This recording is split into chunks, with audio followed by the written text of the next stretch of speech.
Mentally, what do you think it takes? You just have to be really serious and passionate about whatever it is you do. Some people just are chasing a paycheck. If you're doing it for only that reason, your pictures are just going to be like a mannequin. Like you're just standing in front of the camera smiling like it's picture day. The following is a conversation between myself and Felicia Burghardt. Felicia is a model and also my sister. During this interaction, she mentions the possibility of being featured on the cover of Playboy. I am pleased to announce that after recording this episode, it was confirmed that she would be the woman on Africa's November issue. I would like to congratulate her for accomplishing such a prestigious goal. Seeing those close to us succeed is a reminder that our own dreams are within reach.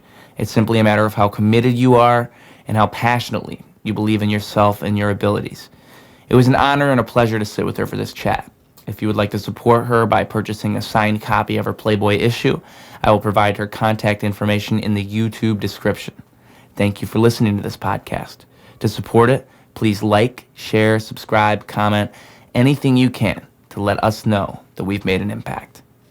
And now, ladies and gentlemen, Felicia Burghardt. 3, 2, 1. Hello and welcome to episode 50, that's right, 50 of Ruse Radio. When we started this podcast, I didn't even have a mustache. Look at me now. Who is our guest today? You want me to introduce myself? Yes. Oh, hi, I'm Felicia. Hello. And Felicia, what is it that, what is your talent that you bring to the world?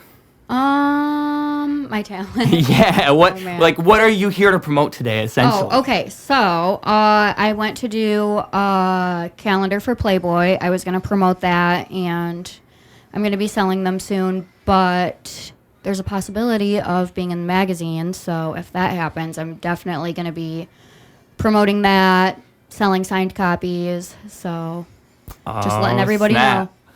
And where did that possibility come from? Like, how did this whole thing come about? I went down there to shoot, and I was just going to shoot 2 pictures at the beach, and I was shooting with a photographer named Oli Vento, and she's amazing. If you don't know who she is, you should look her up. And how do you spell that, Oli Vento? Ollyvento. Okay. And she's Ukrainian, that's why it's... Yeah, because I noticed it's a strange name. Yeah. But that was a really cool experience. And she actually works... She's done tons of covers, which means... Like, if you see someone who does tons of covers, you know they're good. Like, yeah. You mean covers of magazines? Yeah, really good. She's done, like, the cover of, I think, Glamour, some Ukrainian magazines... Is it all... A lot of fashion magazines. Is it all, like, model shoots, or does she do other type of stuff as well? Does she take different kinds of pictures, I've seen her do, like, maternity shoots. I've been following her for a while and, like, idolizing her, and I don't know how I got lucky enough to work with her, but it just worked out that way. Did she she probably just saw something else you did or something like that. It's probably word of mouth, or she saw a picture. It just, like, lined up somehow, but she's really good. I just saw her do a maternity shoot the other day, and that was really, really cool. She does a lot of, like, high-end fashion, and she works for Honey Burdette, which you probably don't know what that is, but it's, like, a women's lingerie thing, which is, like, if you ask any girl, they know what Honey Burdette is, but she had, like, all the new line of Honey Burdette stuff coming out, and I was, like, shocked to see that. Why were you shocked? Because most people wouldn't. I just didn't even... You would think she would, like, brag about that and, like, say, oh, yeah, I work for Honey Burdette.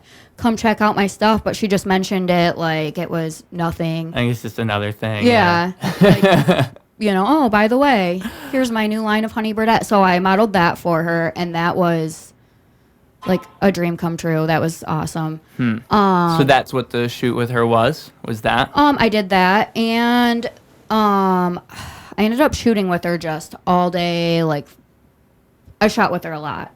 And then I was talking with the PR. I'm not sure what PR stands for. But they were talking about a possibility of being in the magazine. They wanted me to fill out an interview. And so I'm hopeful that happens. I'm supposed to know by the 7th, and today's the 7th, so we'll see. So today, like, any minute now. Hopefully, yeah, I just keep, like, checking my phone. But what was I saying? So then he was talking about a possible cover, and he was like, a lot of the covers were already taken, so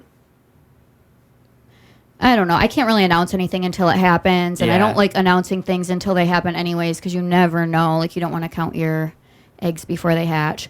But if that does happen, it'd be cool.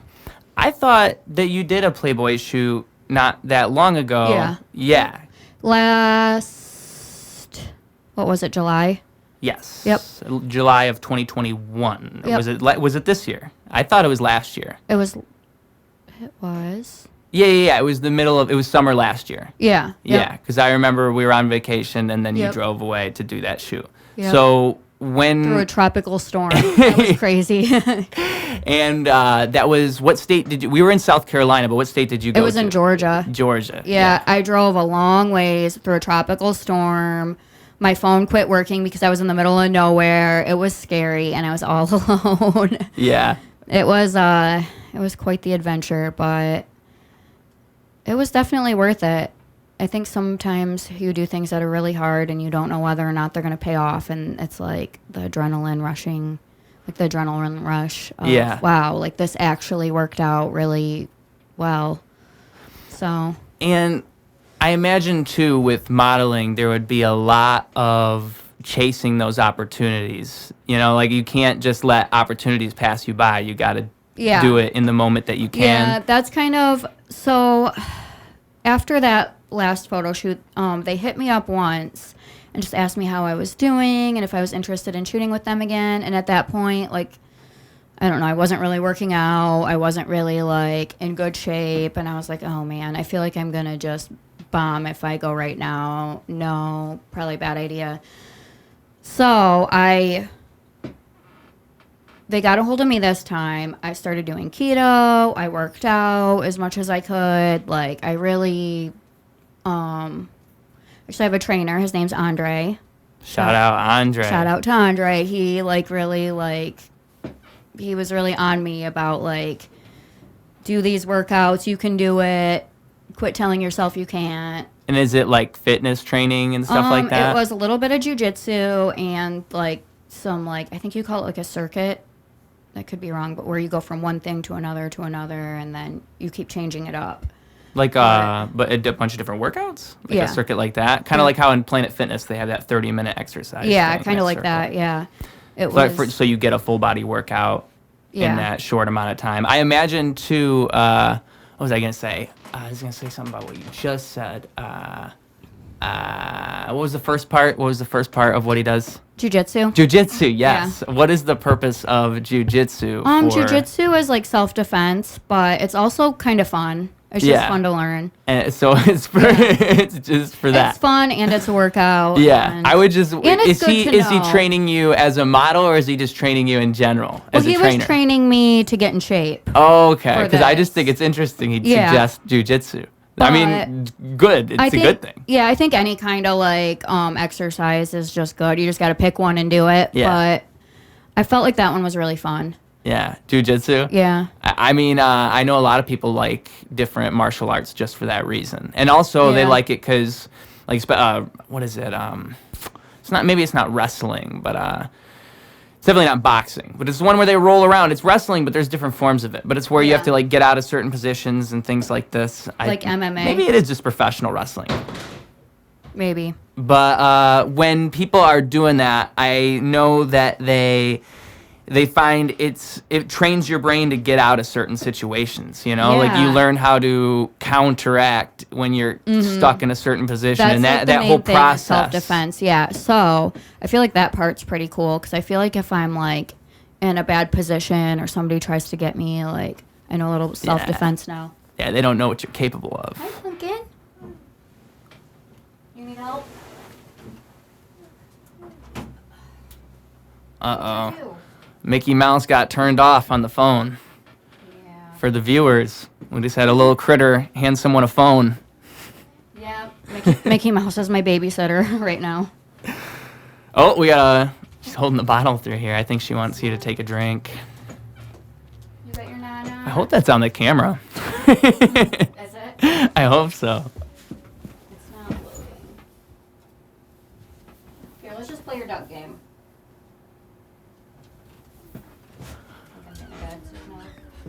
Again, for the people listening, we're putting a TV show or putting some kind of what are we putting on for? So that's her duck game. Oh. It's a little learning game for toddlers. Yeah, so we're not watching Mickey Mouse anymore. Now we're playing the duck game. That's my babysitter during this interview.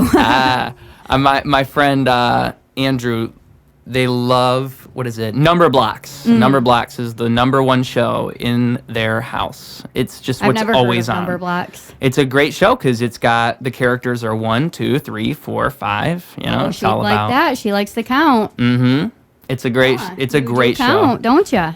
You get to learn a lot of stuff. You get real smart when you watch it. Yeah. You know how to play your ducks. You want to play your ducks?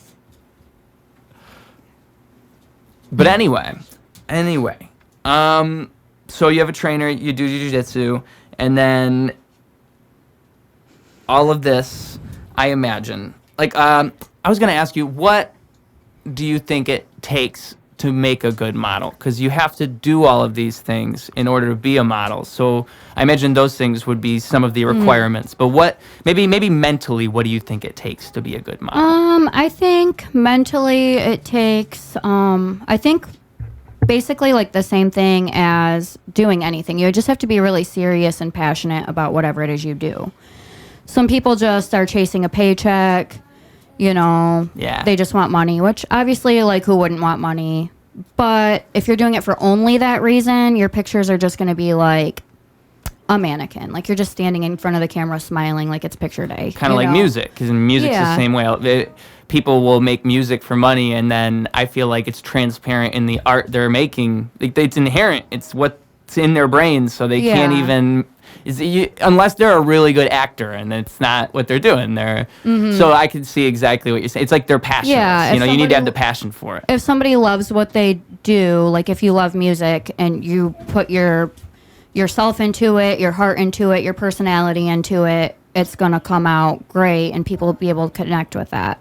And like that's the same with pictures. Like if you really love what you do and you're putting your passion and like your own personality into what you do, people are going to see that, and yeah, and it's going to be just a better picture, you know. I think it speaks to people in an almost untouchable way. Like you can't even put words on it. It's just people have this sense inside of them like, oh, is this real or is this not real? And then when you see something that's real, you recognize that, you know? Yeah, so when it's hard to say in words, but like you could like the way technology is nowadays, you could just take like a stock photo of any model, you know, they have them out there for free, and just slap your clothes right on the picture, like the person standing there smiling. Yeah. So why would they choose you unless you can bring something to the camera, bring yourself, bring you, bring some passion, bring some excitement, bring some like just a little bit of yourself, you know. And I think anyone can do that if they're doing it for the right reasons.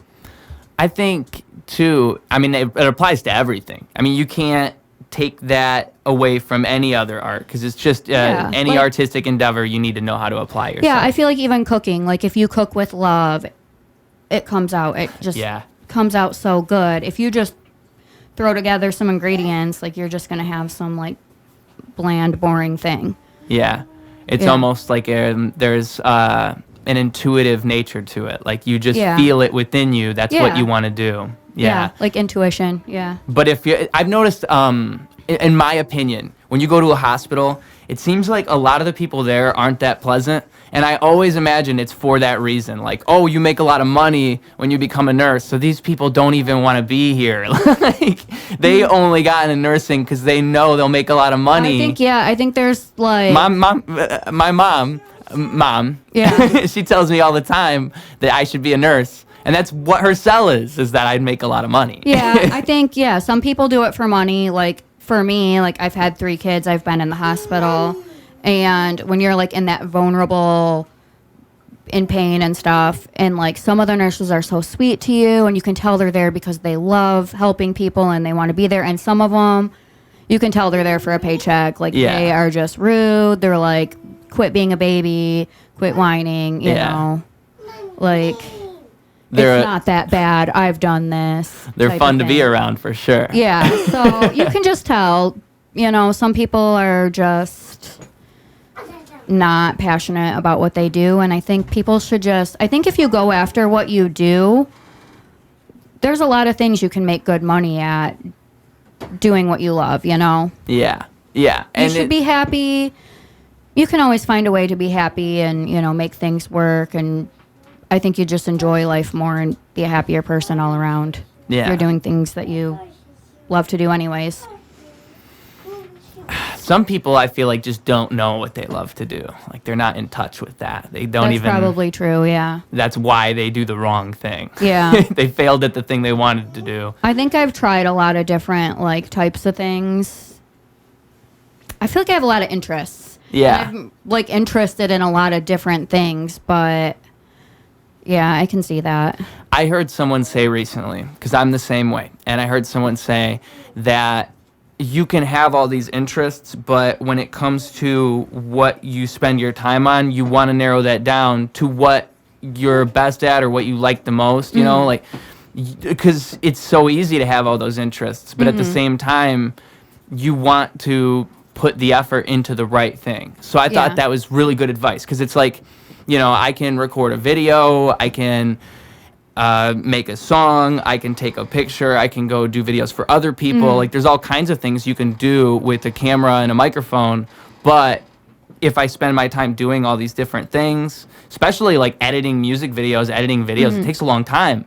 And if I spend all my time doing that rather than making music, how much of that energy is actually going towards that thing? So and in my mind, music's the main thing. Yeah. So I feel like having all those interests can almost be, it's hard to wrangle all of them. Like detrimental to like what your goal is. Yeah. Because you want to do all these different things, and then when you're trying to pursue all these different things at the same time, it makes it so you're making less progress in the one thing that you really want to pursue. Yeah. So, but it's hard to split all those things up in your mind. Like, if I wanted to do a vlog for somebody, I'm going to go over there, I'm going to record it for them, and then I'm going to spend all this time editing it, and that's taking away from all this time that I could have spent writing a song and recording a song. Or just like for you, if you wanted to go do a photo shoot, that might be taking away from some time you could have been promoting yourself as a model somehow, or I don't know. I don't know what model. What do you do? What do you do as a model other than going to photo shoots and? There's a lot of different things. Like sometimes you're hired for events just to be social, go around, talk to people, take pictures with people. Sometimes you're promoting different things. Sometimes you're promoting someone's brand of clothing. And that would be, they would send you like a shirt or something. You take a pic. Do you take the picture yourself at that point? Normally, is it like an Instagram type of thing you're talking about, or?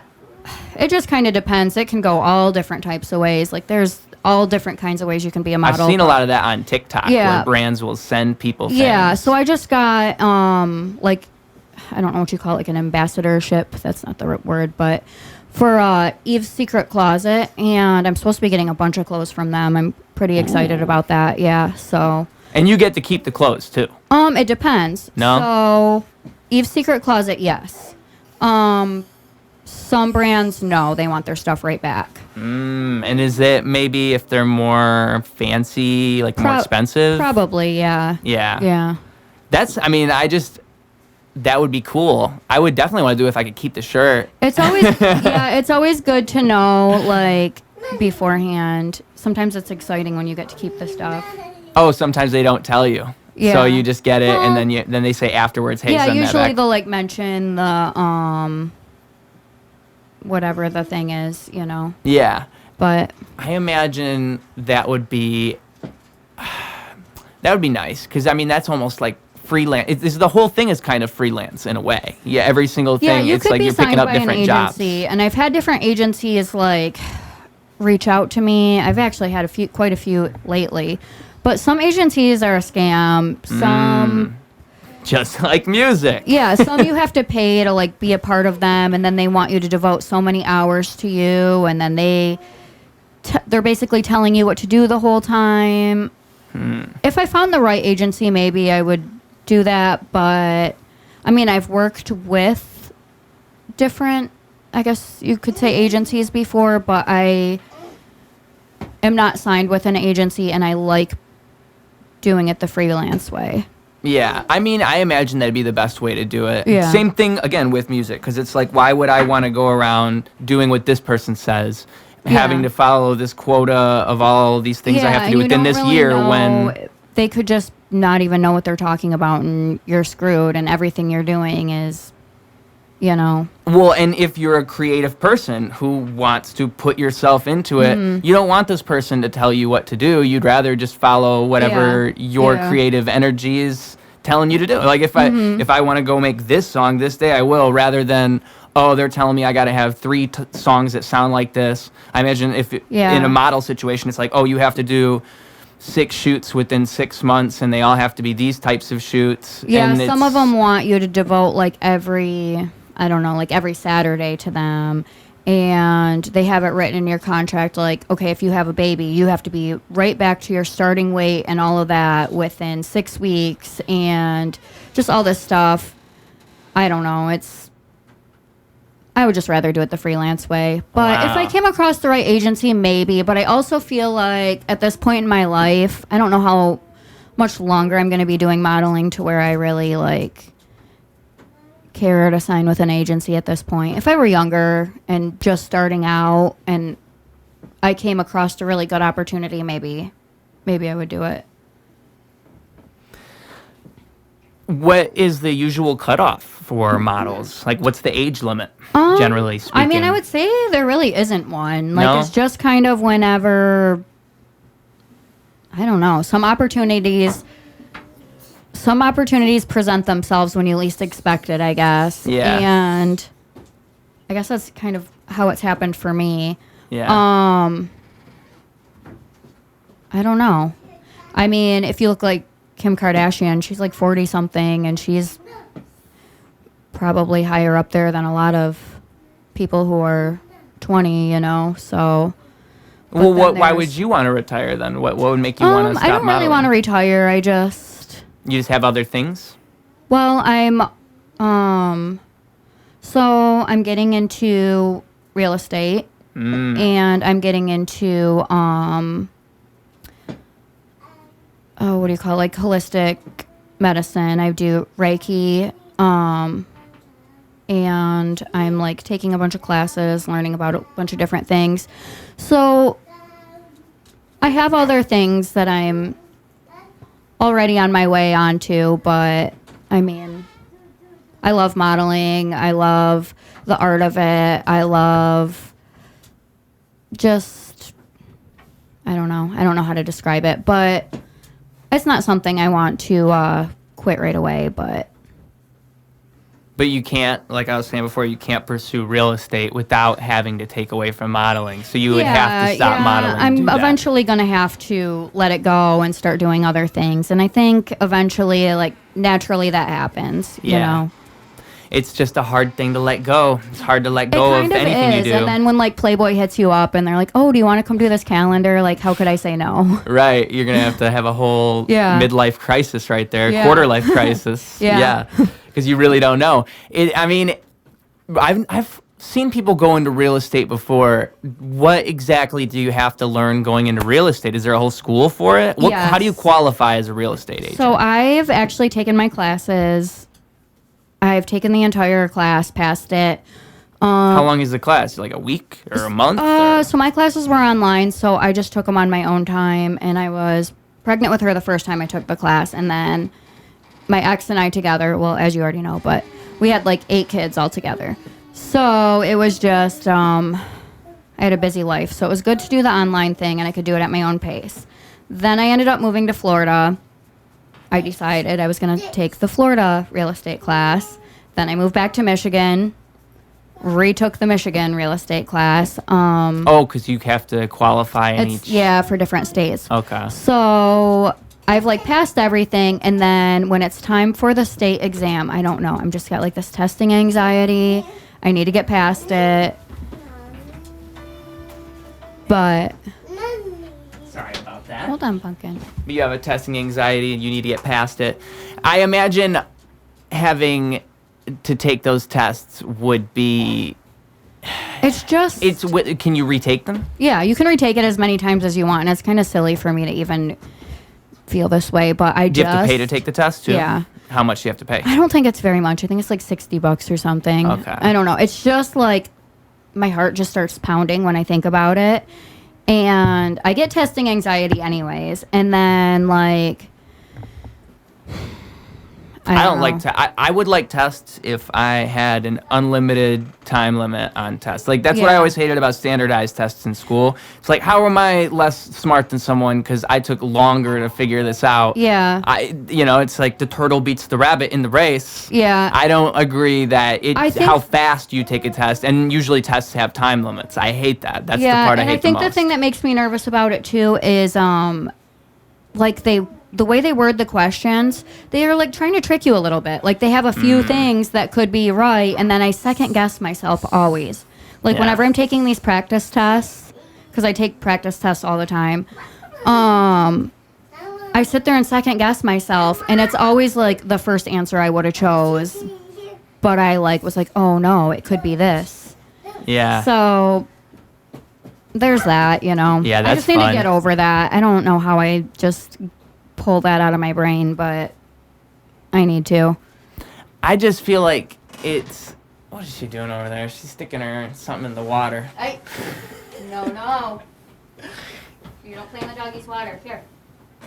You want to watch Mickey? You want to play your ducks? Yeah. Here. Maybe she wants Mickey back. Maybe that's what it is. It wasn't loading. Oh, is that the problem? Yeah. See, I don't know what is Mickey Mouse Clubhouse on? Is You it can on? look it up on It's on YouTube. Netflix. You It's can- on YouTube. Yeah. Okay. There's your ducks. What I'm gonna do is I'm gonna exit the room and put Mickey Mouse Clubhouse on the TV, and then maybe she'll be excited because it's a big TV, so she she'll watch it will. on there. She loves Mickey. She'll sit there and be good forever until Mickey turns off again. Because that's what I was thinking is she started to wander as soon as Mickey was gone. Yeah. So, but while I do that, you should tell people about some other models that they could go check out if, if they enjoy your work or even if you appreciate what they do. Like, what are some models that stick out to you? Some models that stick out to me. Yeah. All right, let me look on my Instagram real quick. I feel like there's so many. So, a lot of models. I mean, I guess I could start with some of my friends. So Haley Rudolph, she's a good one. Jennifer Rose, she has a modeling company called Michigan Promo Models, and she does Drop Fest every year, where a lot of us girls come out and promote a lot of Michigan-based designers. My friend Belle I've only met her once, but she's really cool and I follow her. I met her in Chicago and I've been following her for a while. She does amazing work.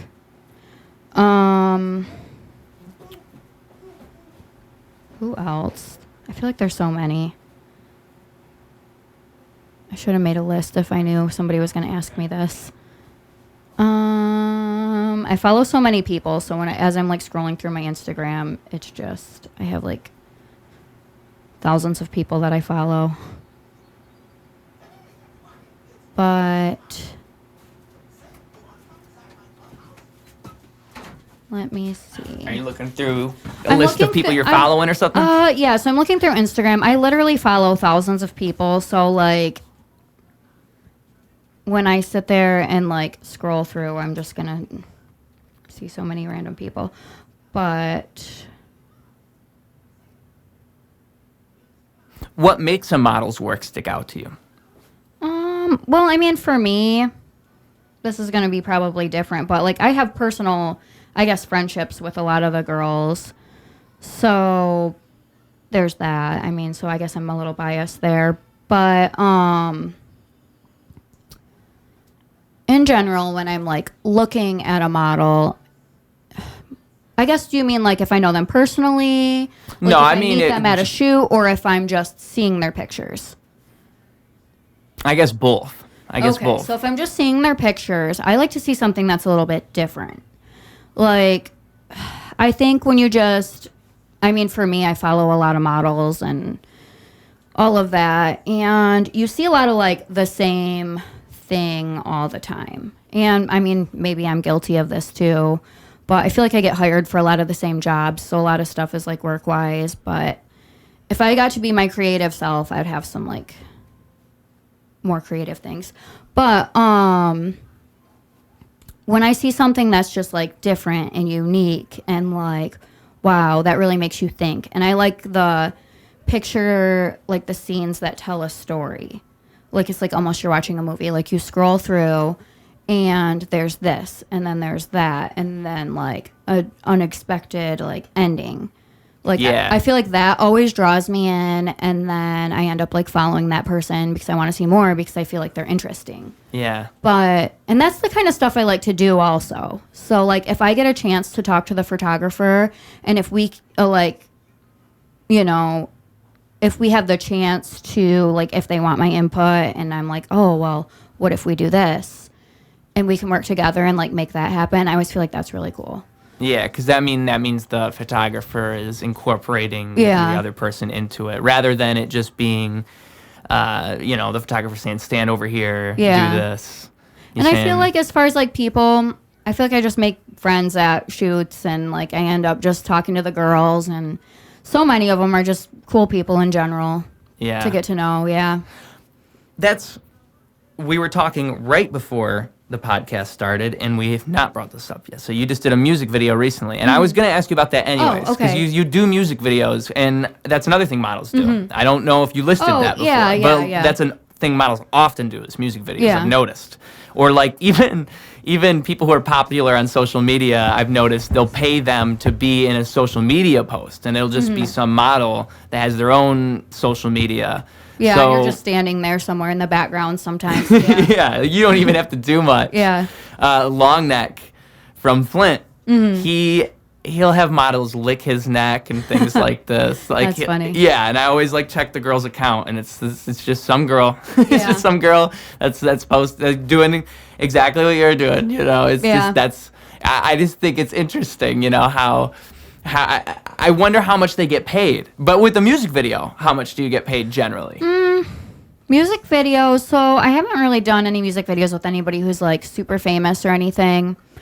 But maybe like $100 an hour, or like $100 for,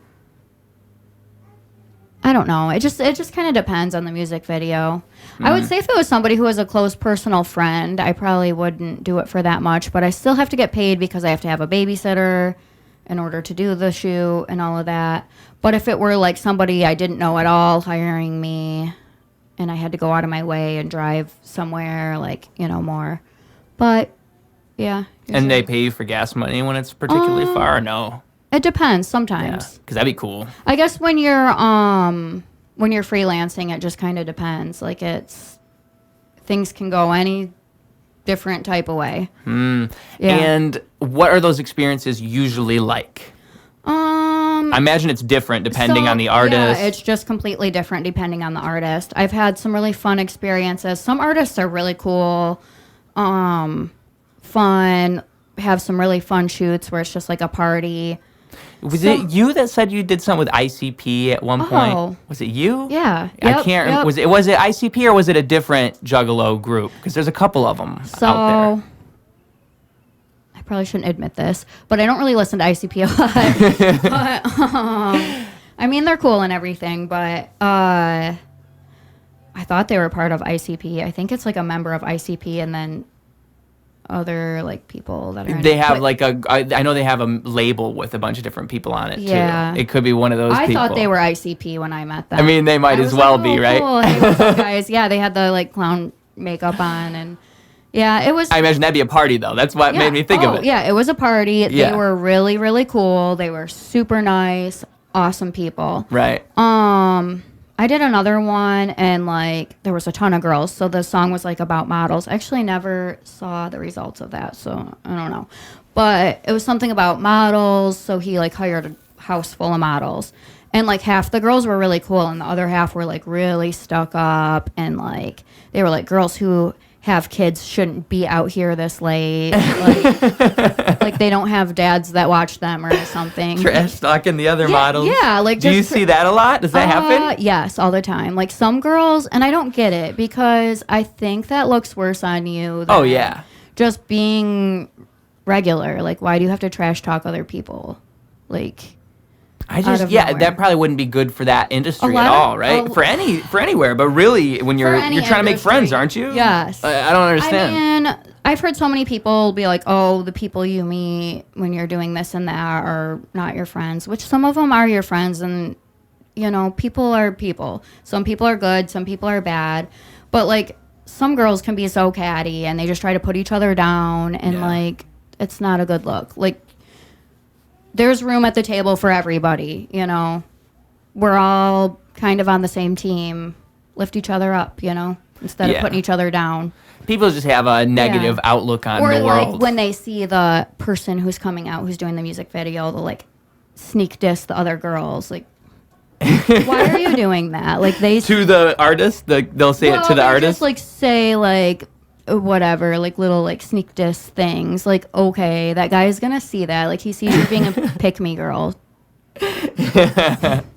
And they're just trying to stick out. Like that's what they're trying to do. Yeah, like they're trying to be like a pick me. Like no. Yeah. Everyone sees what you're doing. It's embarrassing for you. Stop. Yeah, but people, you know, I think you can only do it by learning. Some people just have not learned, I guess. They haven't went through. I think about that sometimes, and I'm like, you know, maybe I was rude when I was younger. I don't really know. Yeah. But maybe I didn't notice. I don't know. Yeah. I mean, it's always funny how, you know, 3 years after whatever period you are in your life, like whenever you're in that period, you don't think that you're... Yeah, you think you're doing the right thing, but then you look back and you're like, oh...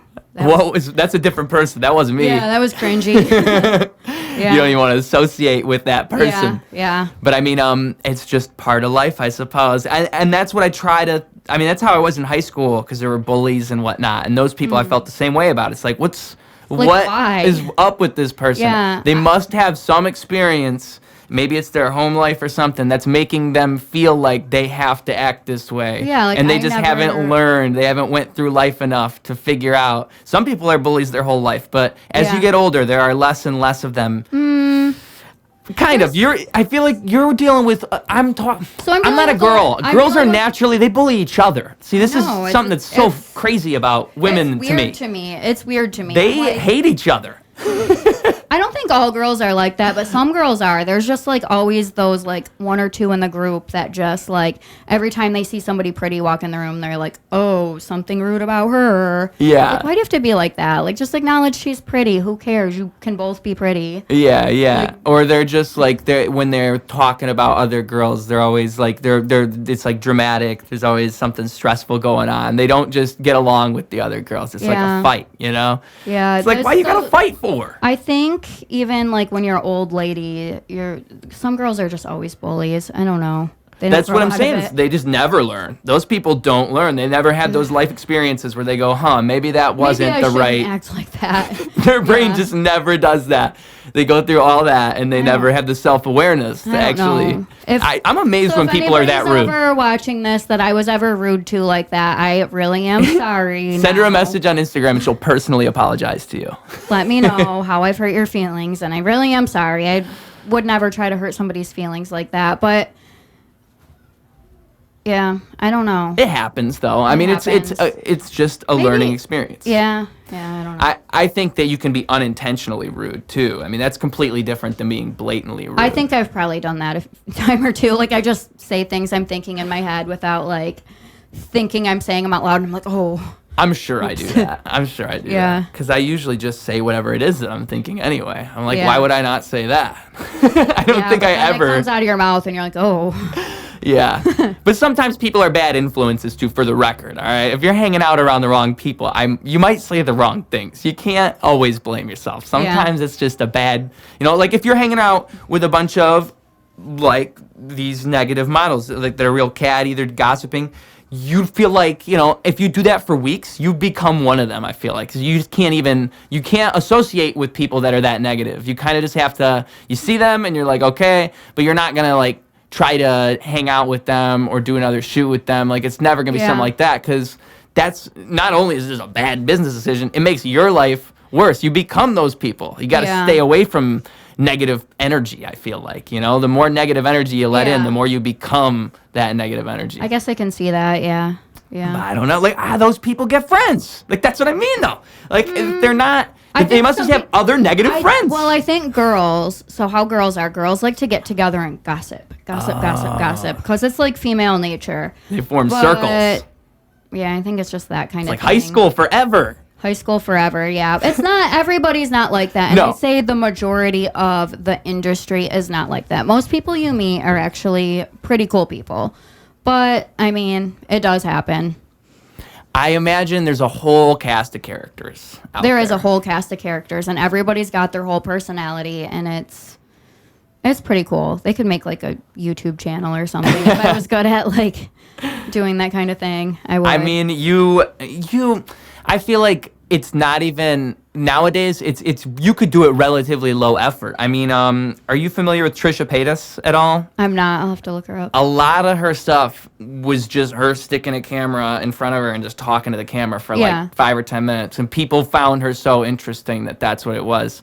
I feel like if you're a model with enough of a personality, all you have to do is just say, talk about you're thinking about that day. Talk about what's going on. I guess, your thoughts of the day. Treat it like a vlog type of thing if you want, like have a couple different things you do with your kids or something. I feel like I've learned so much too, like throughout the years, especially lately. I think, number one, getting out of state and just meeting a lot of people who had all different types of mindsets just like changed everything. I gotta get out of here, I swear. Yeah. I mean, I love being in this area and the people that are around here, and I think that having, because it's here rather than anywhere else, just like any place would be, people are the way they are, and so it's like you identify with the place you're from. They're because you recognize those people. And they say this and this and this is true, and everyone else around thinks this and this and this is just how it goes. Yeah. And you don't have a different way of thinking.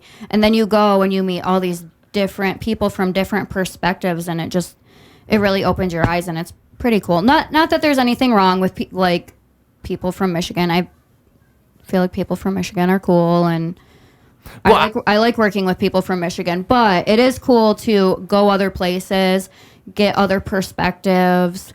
Like, I think my last experience when I went down to shoot, I was probably the only person from the Midwest, probably the only person like in the like circle that was like, oh, actually one girl was from Indiana, but yeah, like there's people from Ukraine, there's people from the UK, there's just people from everywhere, and they just kind of all bring together their own way of doing things, and it's actually really cool. And everybody has their own way of doing things. Yeah. Like it's again, it's inherent in what you do. Like you, because you are the way you are, you'll bring something else to the table. I think I'm trying to think of a good question to ask you now.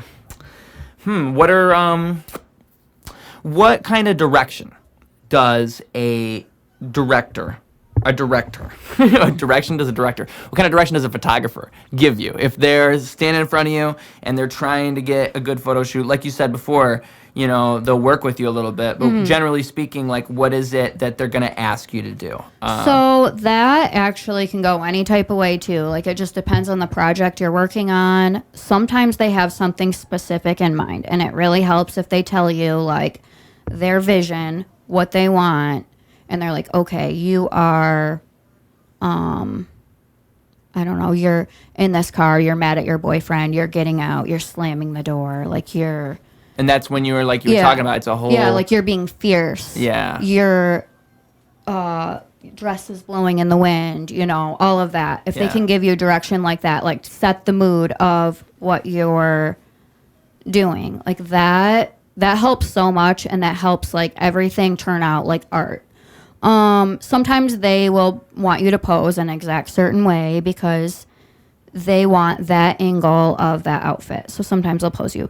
Sometimes you come in and they don't give you any direction. You come up with the poses. You're doing everything yourself, and they're just snapping pictures. But I always like somebody who kind of tells me their vision, because then I know where to go. It's kind of like acting, but pictures instead of like video. I think that's really important. Yeah. It's like if you're the person that's holding the camera, or if you're the person that's it's you that's supposed to be like, you kind of have to know what you're trying to do there. Like you have to be able to visualize what it is. Yeah. That's what makes you the better artist than this other person is. Yeah. You visualize it better. You know how to make that come out of that camera. Yeah, yeah. And it's not easy for everybody. Yeah, I Some think if people you're are just better at it than going others. into it because you're just like, I'm going to be a model, whatever, then you're just standing there smiling like, hey, what's up? Whatever. But if you're going into it like with a passion, with a story to tell, with a bit of yourself to share with soul. The people, with your soul, with a bit of like showing people a story, or showing people, what's meant to be seen, like the outfit, the outfit's supposed to be dramatic. The scene is supposed to be dramatic. You can bring that dramatic art out into the world. Like if you can do that versus just like, oh, hey, I'm in this pretty dress. Oop, I spilled my coffee. Does Oscar ever join you on your things? On my podcast? Yeah. I feel like, well, for one, with that chair there, he gets a place to sit, and so it's perfect for him. It's big enough. The reason the chair is so perfect is because it's big enough for 2, maybe even 3 people, or 1 person and a dog, or an extra large person. You never know. So if you have like a whole band, they could all just sit here together. Yeah, stack up on the couch, But it's like, it's supposed to be for 2 people, but it's big enough for any reasonable situation, I feel like. That's why I like it. I can see that. Yeah, but before, it was like, I would hand you a lawn chair and go, hey, Here you go. it's the best we got. That's all I can do right now. Like if you want to bring a different chair, you can. So, before, the other thing I would do is I would give them the Fortnite chair, and I would take the lawn chair. That's nice of you. Yeah, either way, it's just not fun. So now I get the Fortnite chair. They get the. I'm jealous because now I sit here and It's kind of like an interview couch, like on talk shows. Yeah. Yeah. And it's comfy. They have stuff like that. It's pretty comfy. I mean, like, if you wanted, you could lay all the way back on that thing almost. Yeah. It's so big. It's so comfy. Oh, my God. And for the folks at home wondering, you got to go on those online auctions to get stuff like that cheap. I'm just telling you. I'm just giving you the information. There was something that I did want to say, and I forgot what it was, and now I remembered. And it was going off what you were saying about going out of state and people being different. I mean, I feel like even when you go over from here to up north, or if you go the opposite direction and just go down to Chicago, that's only like 3 hours away.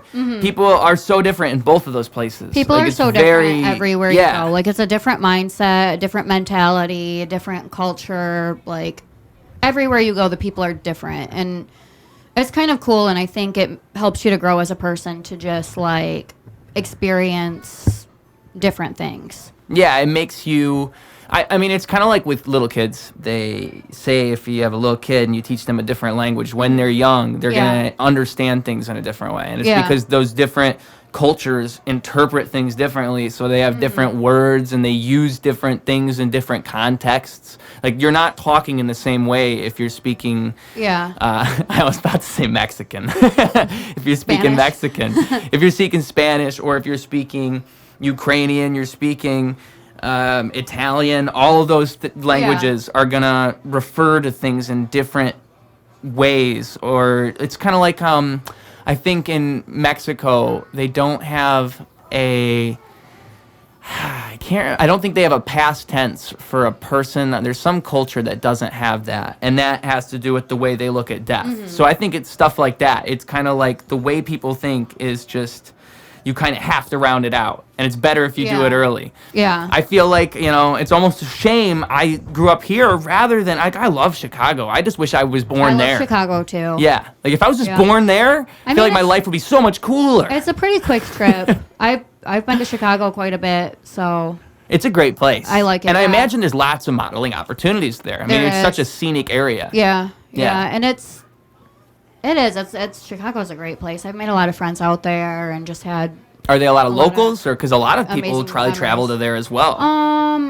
I'd say most of the friends I've made out there lived there, but some of them live other places now, and yeah, just been on a lot of adventures in my life. What were the people like in Miami, or was it Miami? Where were you at in Florida exactly? Miami. I am getting it right. This past time, yeah. Yes. Like for this past shoot, right? Yeah. I mean, what were people generally like there? I imagine it'd be a lot more of a laid back type of environment. Miami, maybe? I think, is more laid back, but also I think everyone there works a lot because Miami's an expensive place to live. Like Oli, I think she said she works 6, sometimes 7 days a week, all the time, from all day, every day. She's always working. But she's doing great things. Like, I follow her on Instagram, and she's just always doing, amazing photo shoots every single day. I don't know how she does it. But, I think everywhere we went, a lot of the people, they work really hard, but they also have a lot of fun. Like, you walk down the street, and there's just all these different bars, clubs, parties. Like, it hits nighttime and everybody's just having fun and having a great time. The music's good. The food's really good.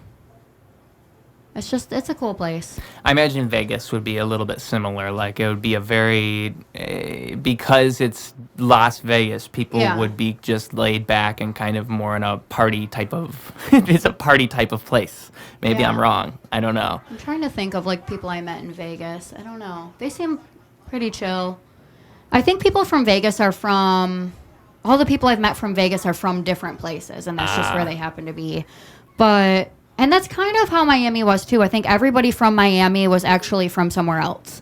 But I bet Chicago's they're like that in quite a bit, Miami too. now. Chicago's probably a lot of people that move there. Yeah. I mean, think it's a just lot of New big York. cities are I'm like sure that. New York's like that. A lot of people probably, they're born, then they go, oh, New York looks really cool. I want to go there. So it's like a culture mix. Yeah. But I feel like it's almost, it's so essential for people to get that little taste of something else. I think, if you don't do it, you almost become a product of your environment, whatever it is. You can't become anything else if you don't see anything else. If you don't know anything else, Yeah. I mean, there's the internet. That didn't used to exist, but true, yeah. You would be a whole different person if you didn't, know the way people are in Florida and hung out there for however long you were. Like, it wouldn't have made you the person you are today. Even though you weren't there for a super long time, it does change things rather than just hanging out in Michigan all the time. Yeah, true. Very true. I mean, I just, I criticize myself all the time for it in my brain. Like, you gotta go do some other things. You gotta get out of here. You shouldn't criticize yourself, but I think Traverse City was really nice. I just went there. I've never been to Traverse City. It's like, it's so cool here. Yeah. I could live here. I've Every heard time it's I go beautiful. somewhere. Yeah, it's just a nice place. They had the thing that was really noticeable to me was like they had a bunch of teenagers outside dancing. Like it was some kind of get together where some guy in a dance group was putting on music and he was dancing and then everybody else was dancing, and they had like, I don't know how organized it was because it looked like people were just there, but at the same time they did this thing where it's like, I can't even remember, it was like you had to dance with one person and then they would say a thing and then you'd have to switch people. Like it's almost like when people get together in the farm and they do the square dance. Line dancing? Yeah. I had to learn line dancing in high school for gym class. That's what it was similar to. It was line dancing. So I just thought it was very peculiar because if I saw that in Flint, I'd be like, these guys are not from around here. Yeah. Like, what is going on? And it made me think of just how different my environment is from their environment. Yeah, you just go take a short drive and everything's different. Yeah. It's crazy how different people are. I mean, there was a guy, I was getting gas not that long ago, and it was particularly cold that morning. So it was probably like 40, but it was going to be 60. Yeah. And so I'm already wearing shorts because I was going to my friend's house, and I'm not going to change when I'm there. So it's probably like 8 in the morning, and I'm getting out and I'm getting gas, and the guy gets out his truck, and he's like, "Oh, man, it's so cold out here. Oh, my God, he's wearing shorts." As soon as he sees me, and he tells me all about how he gives me his whole life story, and, how he's coming and visiting his granddaughter and all this, and I just imagine... He's from somewhere warm. And that is exactly how people would talk in Texas. They're so friendly. Oh, yeah. Yeah, when I first moved to Florida, I remember Brielle was a little baby, and for us it was hot. Like, we were in shorts, but, on the days where it was like 75, 76, whatever. Or I just had Brielle chilling in her diaper because, whatever. And so many old ladies came up to me and they're like, "Oh my God, your baby's probably freezing. Put some clothes on your baby." And I'm like, "We're from Michigan. Like, this is warm. We're warm." They thought it was cold. And it was what, you said 75? Well, I don't know what the temperature was 60? outside, but it was definitely like a late spring, summer day for us, Which is still, like, that's like 65, 70. Like, it's nice out. Yeah, to me, that's nice. not bad. She's comfortable. We're comfortable. They're all concerned. Yeah. I mean, people grow up in really cold places, and I always wonder how they make it. Their blood's probably thicker. Yeah, like they have babies in those environments. Like, if you took your kid and you took them there and just stuck them there for a week, they would lose because they didn't get the year of training that those kids had. Yeah. Like, you have to grow up in that environment. Like Alaska or like... Yeah. Even now, if you went there, you'd be way colder than the dude who lives in Alaska. I'd probably die if I went to Alaska. I feel like that's why, and I know it's good for you, like, training your body with the cold. So I try to do these things on purpose, just because I know, for one, it's good for my immune system. The other thing is, what if I ever end up drop in the middle of Alaska? What if I get kidnapped and they send me to Alaska? And they drop you off in Alaska. You never know. Life's crazy. So, and the cold's good for you. Good for you. Cold showers are good for you, but they're not the funnest thing in the world, of course. I take Oscar for walks in my shorts in the cold. I try to. And, I don't like being cold at all. You gotta find a way. I'm telling you. You wouldn't think it'd be good for you, but it is. I barely get sick. I don't know what's up with me. I get sick a lot. I must just be doing something. I don't even try. I just maybe. I do cold things, and then I drink. Well, I drink a lot of water. I don't know. I don't know. You think you have a healthy? System. You said you do diets and things like this. I don't even do that. I think mine is like my nervous system because I get anxiety, and I'm trying to work through that and like learn meditation. Meditation helps, but cold's good for that too because it kind of forces you to deal with an uncomfortable situation. I guess you're focusing on something else. Yeah. Well, and you learn to like fight that. Like, oh, it's cold, but I'm dealing with it. You know? Yeah. Well, when your immune system's like at its peak, then sometimes it's just like letting whatever germs, or no, it goes into fight mode and it's fighting all the germs, but then it drops and the viruses, germs, whatever, they have a chance to attack. So I think when you're in fight or flight, you mean? I don't know. I get anxiety over the dumbest things, but I get sick after. So I think that's what it is. Yeah. I mean, it's not good. Yeah. It's not good. Yeah. Nowadays, everybody's anxious, I feel like. I'm trying to meditate and trying to... Maybe I drink too much coffee. I don't know. That could be part of it. Yeah. Coffee. I've cut down on coffee, and that has... that does definitely slow me down a little bit. In a good way. Like, I feel like... And I have been bad with caffeine. I wish I was not allowed to drink 2 liters when I was younger because I would carry around a 2 liter in 7th and 8th grade and 9th grade. I used to do that too. It must be a thing. I don't understand that. Maybe I learned it from him. Maybe I saw him doing it one day. I thought it was cool. It was like, I don't remember seeing him do it, so maybe it's subconscious. Like, it just stuck somewhere in my brain. Yeah. Oh, that was cool. I'm going to carry around Mountain Dew like him. Yeah, maybe I carry around a 2 liter.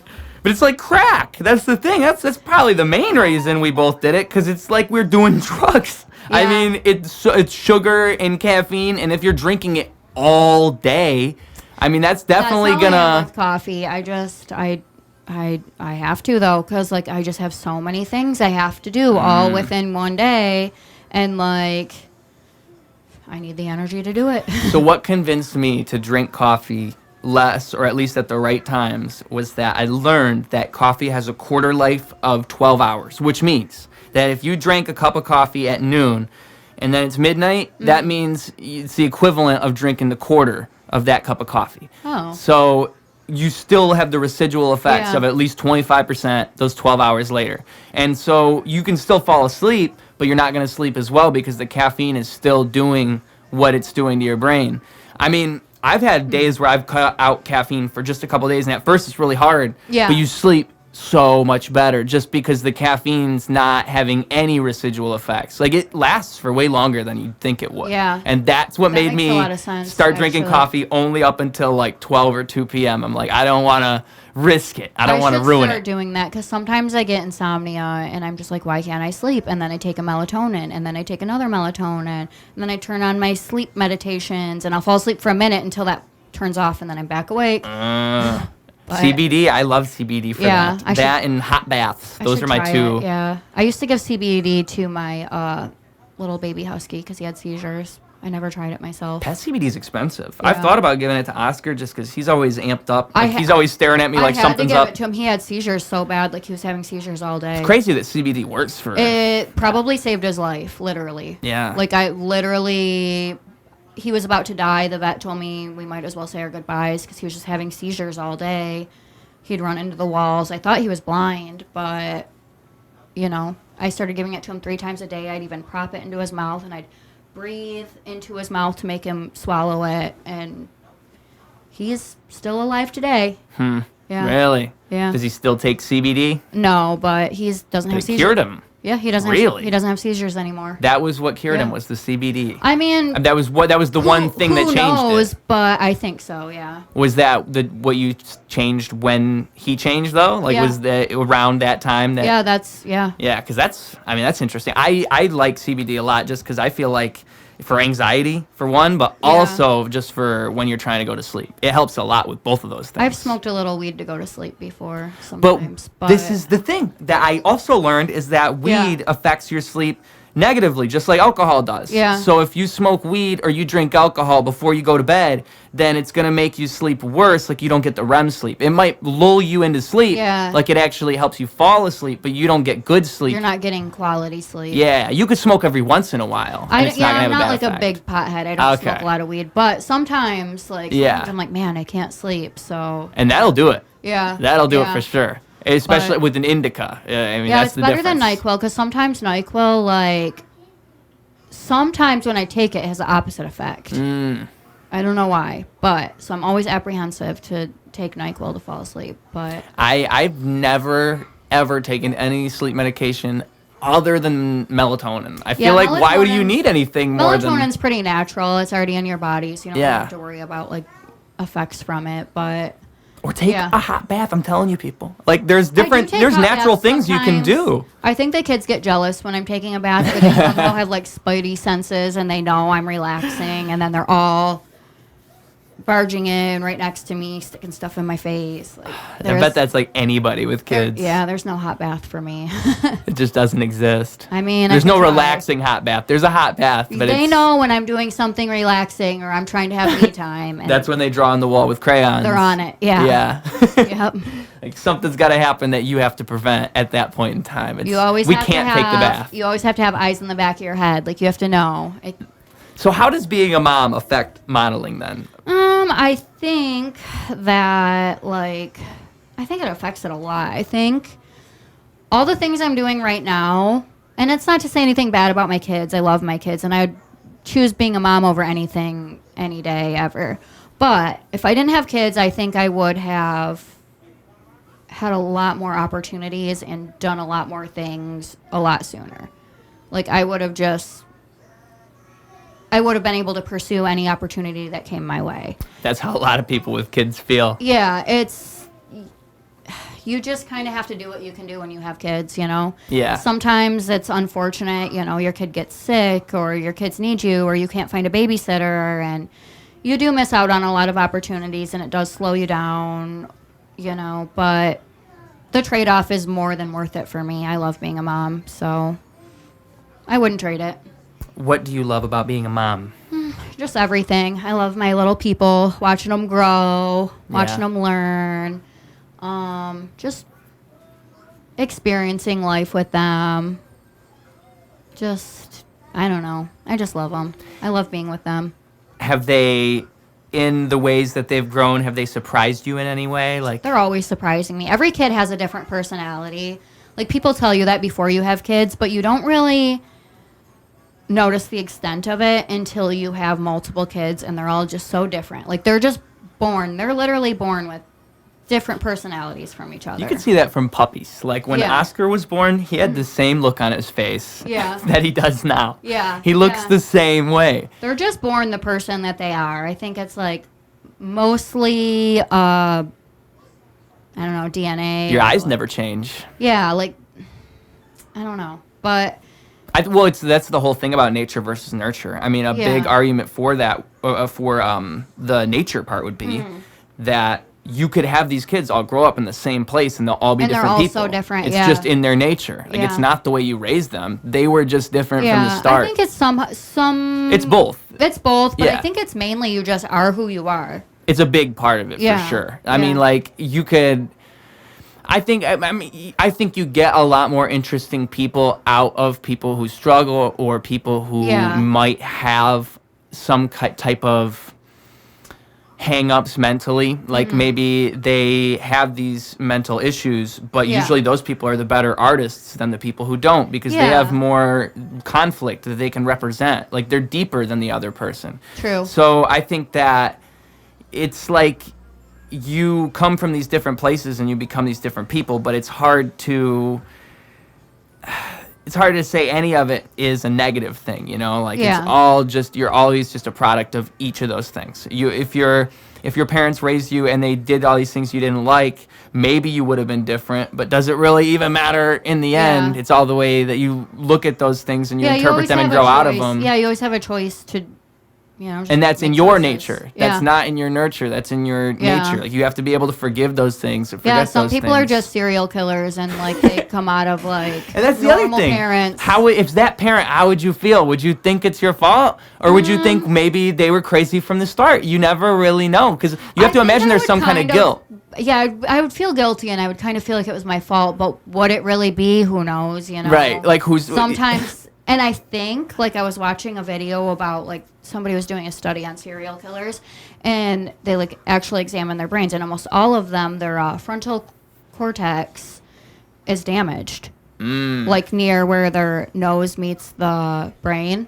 Your prefrontal cortex is in charge of pretty much everything. you're Yeah, so, I mean, I think it is, like, something physical, like, there's something physically wrong with you to make you, like, be a serial killer. doing. I mean, But- psychopaths are that way. Yeah. I think sociopaths. They don't have empathy, whereas Yeah. a psychopath would. And Yeah. that's something But I mental. think I've That's- been watching like different people on TikTok about that because I just find that like I don't know intriguing. But there's this one guy on there and he's like, I'm a narcissist and this is why I do this and this is why I do that. But he's like a reformed narcissist and he's trying to have empathy and he's trying to work on himself and like be a better person and go to therapy because he loves his wife and kids. And I'm like, oh, that's sweet, Yeah. But he also can explain why they do things they do. And you always wonder, I'm like, how can you just, like, do this and do that and, like, not feel bad about it or, like, manipulate people and make them feel bad and make them cry and lie and just make up, like, scenarios that never existed to, like, make someone sad. Yeah. Like, why would you do that? And he's like, oh, this is why, Yeah, because Yeah. somebody... I can't comprehend. One of them has to like- break through the mold and start Yeah. explaining. You can't... Yeah, I Because they can't- don't explain themselves usually, like, especially pathological liars. Yeah, and they won't ever say why. They'll Yeah. be like, oh, you're wrong. You're crazy. Pathological liars are super interesting to me because, I mean, like, I've only truly met, I think, one. And he was so bad. Like, he would lie about the craziest things. I still have the list on my phone. Of all the things. Yeah, because it was, like, it's so outlandish. Yeah. One time he said that he was singing while he was in the store, and a guy was behind him, and he was a manager for Justin Bieber, and he he wanted him to sing the national anthem at a stadium. And this was like while I was with my girlfriend. He was dating her sister, Yeah. so I had to deal with this guy all the time. Did you just ask him more questions about it? Or did you ever ask him, like, oh, did you have, like, pictures to prove it? It's kind of like a silent understanding. It's like the elephant in the room. Like, we all know you're not telling the truth. But we can't really, we all have to dance around it because we're all trying to be respectful. Like, she's dating this guy, so you have to be nice. You don't have to be nice. I felt like I definitely would have ruined my relationships in that situation if I had just been like, you're lying, get out of here, dude. Like, everyone in the car would be like, you can't talk to him like that. Or like, cause he's dating my girlfriend's sister. So I remember I would ask him questions though. That would be the defense. You'd try to get him to go deeper. That's so cool. I think what we said when he said that What's was, his manager's oh, name? did you really sing at the thing? And he was like, oh yeah, I sang the national. I was like, when was it? What day did you sing the national anthem? He can't remember at Let that me point. look it up. But it was so wild, just like all the things. He said he skydove in France or Germany or something. He said his uncle had a mine in Paris, a gold mine. It would always be Was he like joking? When No, that's the type of thing someone would say as a joke. as a joke, or like, haha, you believe me. But he was never joking. Yeah. And so that's why you would feel awkward. You almost want to be nice. Just to get out of the situation without having any conflict. You kind of just want to leave it alone. But you know he's lying. Believe the best about people. Or, well, what if they're not lying? You know, wouldn't I feel dumb if I called him out for lying and then I look up and he really did sing the national anthem? Like, I'd feel. If you met him one time, you'd probably believe him. You wouldn't know, so you'd just be like, "Oh wow, I met this guy that did these crazy things." But the whole point is, that guy, you can't fix that guy. You can't raise him differently. Like, he is that guy. Maybe his parents encouraged it, and they're like, "Oh yeah." I don't know. Happened. I feel like a screw's loose when somebody is that much of a liar. Or I wonder if they actually believe it. Like, do they really think that happened? I think they do. I think in their brain, whatever is supposed to be telling them that didn't happen is not happening. So they legitimately somehow believe all these things. There's people who have jobs, and there was this judge who was a pathological liar, and it's a particular thing. That's why I've only met one of them, because they lie so much you can't not notice. Some lie. Actually, you know what? I've met two, but the other one is a girl, and she would lie about people's family. That was the difference, is it was more malicious with her. She would lie about, she would say that somebody had this thing happen to them. Like, I remember this person told my mother that my sister was not taking her medication, and that was a lie, and my sister was, but she was saying that to my mom to make cause them problems. That's the type of lies that comes out of this person. Some people lie to create drama and make problems, and that's like one of those things I just don't get it. Like, why would you want to do that? But like, I think something's wrong with those people. Yeah. I think they're actually, like, if they lie consistently. I've encountered some people like that where I'm like, why are you making stuff like this up? Like, it's just weird. And, like, people are obviously going to find out that's not true if they put two and two together. Like, yeah, like, why would you even want to make that up? What purpose does it serve? Don't you feel stupid when somebody puts A and B together and they're like, this doesn't make any sense? Yeah.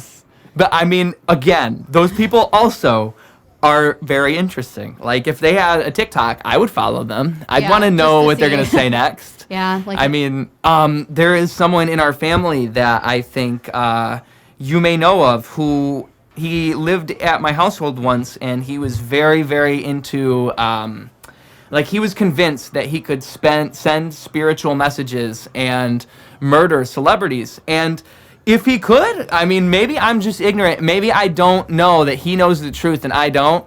But I mean, it's a very interesting thing to witness. I would come home and he would, like, tell me I got dragon blood. It was that something. But, you know, it was some interesting. I respect it, is what I'm saying. It was very interesting to listen to these stories. Like, as long as they're not hurting anybody physically, like, as long as nobody's getting hurt. Nobody's getting hurt. It's kind of like reading a book. Like reading a really, really, really interesting book that just keeps getting more and more. And they're interesting. Yeah, like, it goes deep. It never ever ends. It's always. You know deeper. what? He did give me a tarot reading before about one of my exes, and he was actually right. Yeah? Yeah, and he did a money spell for me one time. And you got money afterwards? I did. So maybe he was onto something. I don't know. Or That's- could be a coincidence. And that's exactly what he would say, too, is that he knows the truth and we all don't know the truth. I mean, maybe he does. Maybe. Who knows? Maybe he knows. He knows something we don't. He knows something we don't. And that's why he had to send that message to get Michael Jackson that one day. You know, like Michael Jackson had the demon spirits within him, and he had to send that message. I feel like you would have so much stress if you were that guy too. Like imagine actually thinking that you're doing all that stuff. Taking on all of those. Yeah. That would stress you out. You would spend all day like, oh my God, like, I'm sure it is stressful, yeah. Or schizophrenic person. There's someone else that I grew up with. He was a friend of mine, and he would randomly start fights with people. That was his thing. We'd be friends for us, like, it was consistent, which was how I knew it was something with him. We'd be friends for like 6 months, a year, maybe longer, maybe 2, maybe. But he would always pick something and just be so dramatic about it and want to fight about it and like physically fight you. One time he did physically fight me, but other times it'd be like he's sending messages to people threatening them. One time he messaged my girlfriend saying I cheated on her randomly. Like we were friends, and then he does this. Were you like, why would you do that? Yeah, I'm like, dude, because I was in high school at the time, and I just got out of my first hour or whatever, and she walks up to me and she's crying, and I'm like, what's wrong? I don't understand. And then she says, I'd probably have to physically fight somebody after that. I was so mad. I was like, dude, what? Like, I didn't. Of course I didn't cheat on her, so I'm like, what is the point of this? Yeah. Like, what are you doing? And it's always because he feels some type of way, but it's not just that. It's also that he's probably schizophrenic, you know? He's probably, because it's consistent. It's like he has a manic phase. Like, he'll be cool for a while, and then all of a sudden everybody's out to get him, and he's got to be fighting back against the world. And he even messaged me once, not too many years ago, saying that he knows he's schizophrenic and blah, blah, blah. So maybe that's the other thing I wonder about is how much do they know? Like, are they aware of their situation? I think everyone's own reality is that's their world and that's the way the world is. And people don't know. No. You know. You don't know until you get a different perspective. Yeah, maybe he kept coming up with outcomes that were like not good, so we went to go see a therapist, and they're like, oh, well, actually, these are delusions. Right. And I think schizophrenics, if he was schizophrenic, I think schizophrenics actually, like, they have delusions. Like, they really think these things actually happen. That's why I almost feel bad for him. Yeah, so he probably really thought you cheated on your girlfriend. Like, he probably had some delusion, like he saw you cheating on your girlfriend, or at least he felt so emotionally strong because he knew I didn't cheat on her, but in his mind it's okay for him to tell her that because I wronged him. Like, he'll make some excuse, but he knows he's lying. Yeah, but he's going through some phase. Yeah, like you didn't want to hang out with him one day, so you're just the devil and he's got to get you. Yeah, that's weird, but I mean, whatever. I remember it must suck to struggle that bad that you do things like that. Yeah, because he's going through it. Like, it's not just him. That's his life. That's his brain. Like, he's living that life where he feels that strongly that he's got to go hurt somebody else. Like, that must suck to be stuck in a brain like that. You can't, and you push people away naturally. Yeah, it's and just then a part of your cycle. You love don't want anything to do with you. You can't help but wonder why. You know. It's sad. It really is just sad because again, it goes to that nature and nurture thing. Those people, it's in their nature. You can't take it out of them. You can't fix them. You can't spend more time with them and bad things to people and be like, oh, why does nobody want to hang out with me? That's why I can't talk to this guy. Like, I've tried to be friends with him, but it's always the same thing. Why would I even invest anything? Oh man, just be his friend and love him from a distance. Yeah, it's just difficult because it's like he'll block me. He'll always message me and he'll block me. It's like, but he's probably got problems, right? Like, it's just him. I'm sure it's got more to do with him than it does.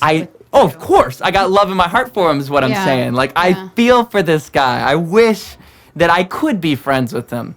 I mean, when do you ever? Are mean, it's almost always more. I would say based on them. It's almost always they've got something going on with their self where they feel like they have to be mean. Like, usually has nothing to do with you. Like those models, those pick-me girls. Don't take it personally. Yeah, and I think so like the models when they're being like that. Yeah. I'm like, okay, obviously us moms are intimidating to them and they want us to go home. So, actually, I'm a little flattered that you're being mean right now. Right. So, keep being catty. Like, I'm obviously doing something that's bothering you to where you have to, like, say or, you know, put the other girls down to make yourself look better or whatever it is. They must be insecure. Insecure, and that's why they're... Yeah, so I'm like, okay, I must be looking good today if you're that insecure. Like, you gotta be mean. I'm sure, too. I mean, like, to have such insecurity on display is embarrassing, I feel like. I feel like it is, too, because I feel like I would look back on that later, like, driving home, and I'd be like, oh, my God, like... Yeah, but I'm embarrassed I acted like that. They keep being that way, some of them. Yeah. There was this kid who would always bully me on the bus when I was growing up, and I never understood it at all, and he just was always... And you know what? There was a kid... I remember. There was a kid, I was in 7th grade, and he called me the F-A-G-G-O-T word. I don't know if I'm allowed to say that on YouTube, but he called me that word. Yeah. And I remember, like, being so insulted. I didn't even understand what... You didn't know what it meant? I didn't. At first, I was just like, why would you say... And there was one time I was going out to eat with Mom and the family, and I think I was in 6th grade, and I said, this kid, like, I didn't like him, so I called him that, and it was loud. Like, I said it loudly. But I didn't know what the word meant. I just thought it meant he's a loser. Yeah. And so everybody went, oh, you can't say that. What are you... And I was so confused. You were like, I just thought that was, like, what you call somebody... When I was in kindergarten, you guys taught me how to flip the people off, I'm pretty sure. Yeah. It was either that or I just, like, realized, like, oh, I can just pull my finger back. Like, I can do this, and other people can't. I think we thought it was funny. Probably. You guys probably taught me, like, hey, can you do this? Yeah. And so I could do that. And so I remember there was a little girl across from me at the table, and I flipped her off, like, showing her what I could do. I was like, hey, want to see what I could do? And then she screams and runs to the teacher, and I was so confused. I did Why not... you were in trouble? Yeah. The teacher luckily didn't know what she was talking about. Yeah. The girl did not explain the situation properly. I remember being a kid, and some kids on the bus were calling somebody can I spell it? C-O-C-K block. And I was like... Oh, I think you could say that one on YouTube. Yeah, and I was like, I didn't know what that meant. And I was like, what are they talking about? Like, they kept saying it about some girl or something. And so I came home, and I asked Grandma, I was like, hey, Grandma, what does this mean? And she got so mad at me, and she spanked me. She's like, you know what that means. It was literally, I was just trying to ask, Grandma. I really don't. Or another time, there was, like, this stray dog running around, and it was when we lived at Grandma's house in Gaines.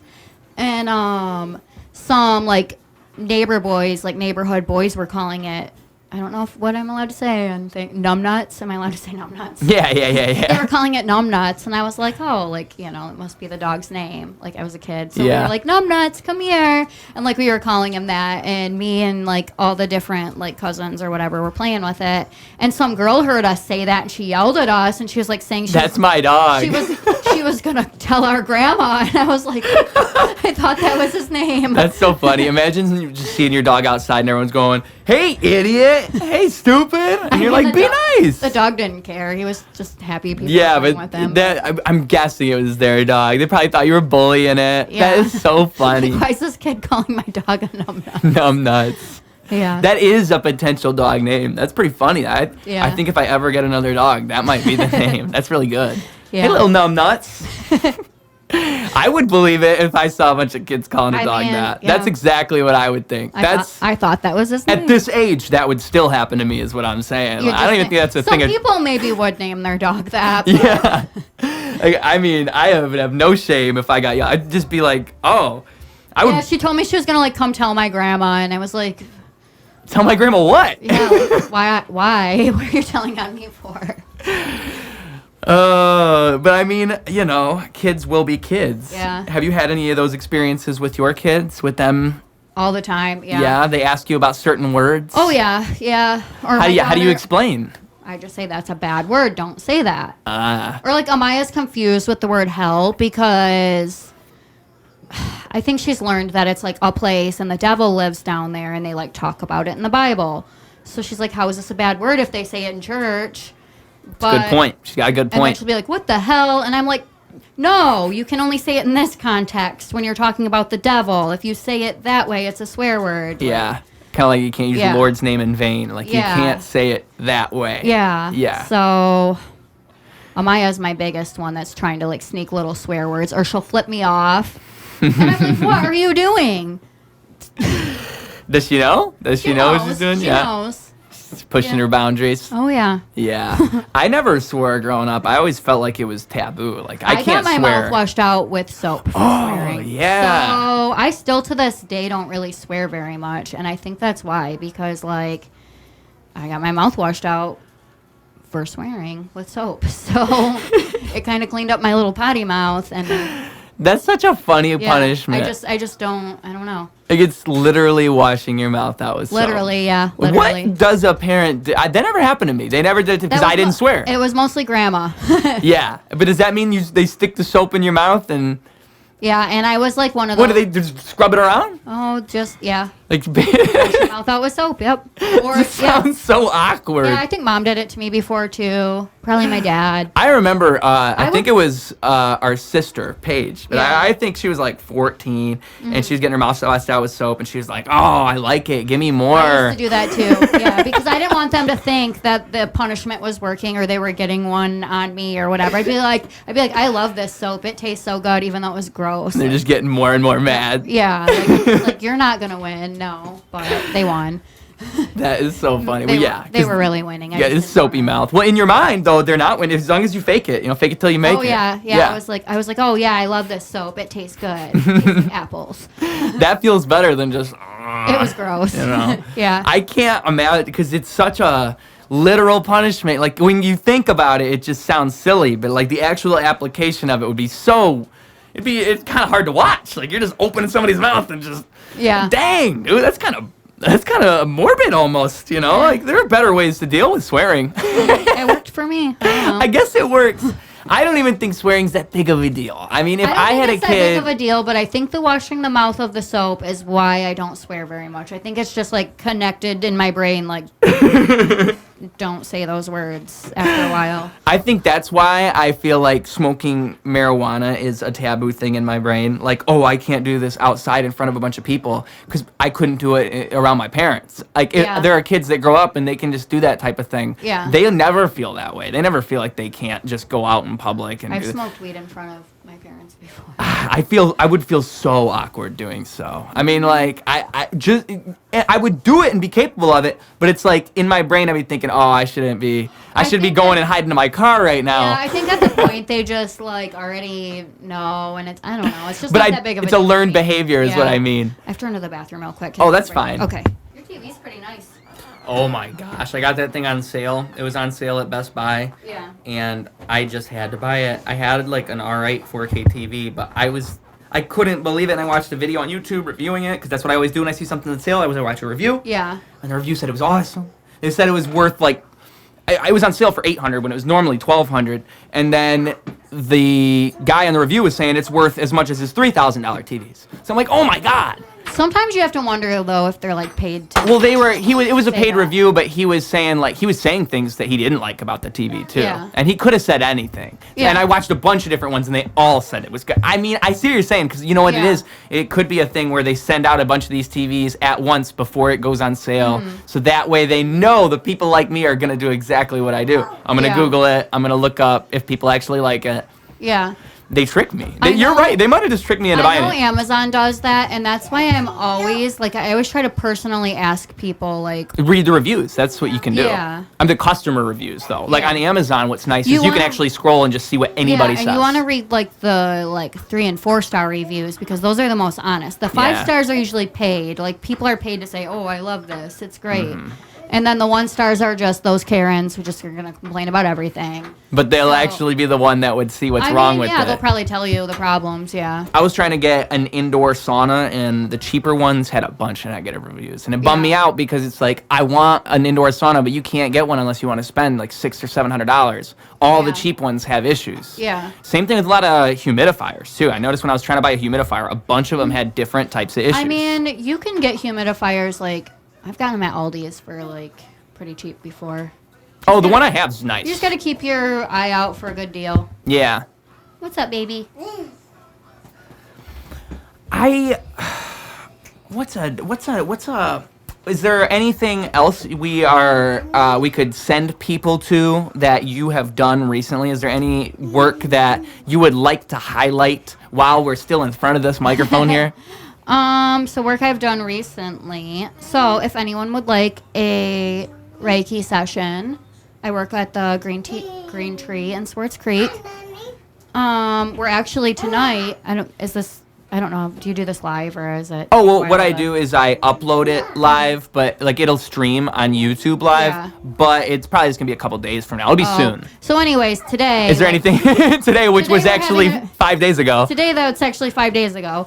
We're doing like a drumming ceremony at 6, which is pretty cool. I've never gotten to be a part of that before, so I'm. What is that? Drumming It's- ceremony? yeah, it's like we where, all get in a like- circle and go. So I've never been able to attend one before, but what are you doing? Is that a kitty? Is that a little kitty? Meow. Meow. Kitty, kitty, kitty. Nova gave me that. Yeah. My niece Nova. What we're doing right now is we got a little kitty cat toy in the room. My niece Nova gave me that kitty cat toy. It's a very special kitty cat toy. It's named after a little puppy I had. It has the name on it, like it says Opal on it, and that's why Nova got it for me. Aw. I had a little puppy named Opal. She was a sweet little dog. Aw. Nice kitty. But yeah, in a drum circle. So, is that yeah. what it is? it's Drum like, circle? Meditation Mondays. So we do like a meditation. You bring your own pillow and blanket. And Tracy, she does like the... I've never gotten to attend one, so I can't get to say, but I could say more after I've actually gone. But she does like a guided meditation, and then she does these drums. And there's like these... bowls that emit a frequency, and it's just like a really cool way to meditate together. Yeah. Heal, meditate. And for a lot of people, Release they'll anxiety and struggle to stress. meditate by themselves. Like it helps to have that I guided struggle experience. to meditate by myself. I have to always like listen to a guided meditation, but I'm trying to learn how to do those. Breathing exercises for me helped a lot. Because, Yeah. I mean, I'm not good at just sitting there and focusing on something, but if I'm trying to breathe a certain way or if I'm holding my breath, then I can't really think about that much else. Like, I Yeah. have to focus on what I'm physically doing.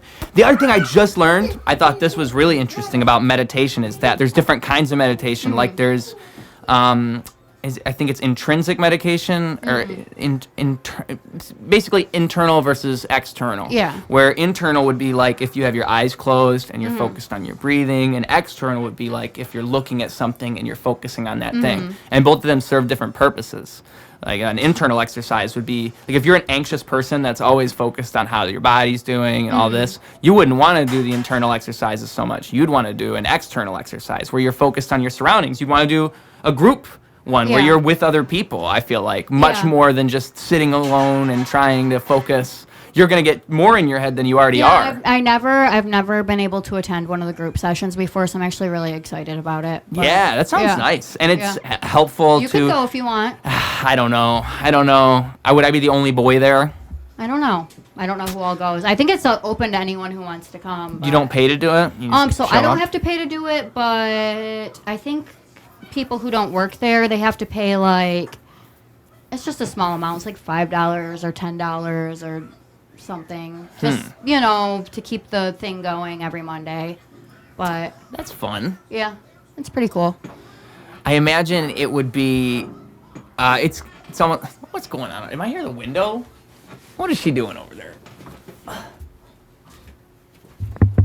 are you doing? Oh, she found her bottle. I was hiding it, so she would. I see. All right, let me see if there's any other work. I was like, because the only way you can get to the window is if you went to the side of the TV. So I'm like, what is she doing back there? Now I realize she found what she was looking for. So as far as like things that I've done recently that I'm wanting to promote, number one, I guess, is going to be the calendar, because I'm like probably going to be selling them and like autographing them, and I don't know, I might do some kind of event for that. And then if I do get into the magazine, I feel like that's a bigger deal than a calendar. So Oh, of course. I would probably prioritize doing something with the magazine instead. But I mean, promote both naturally. Yeah, I would definitely promote both. And I think the calendar is going to come out, like they're working on the calendar right now. They've got 12 girls to all, get their stuff in and coordinate and all that. But it's going to be a 2023 calendar, so I'm pretty sure it's coming out in January. We just had to have everything turned in by November 1st or like the beginning of November. But, I mean, it sounds like the magazine, I'm hopeful for the magazine because they had me do a whole interview and, choose pictures, and I'm hoping everything goes well with that.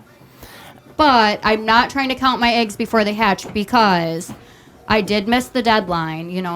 Normally things have to be done by the 1st. They said they can push it back until the 7th, and today's the 7th.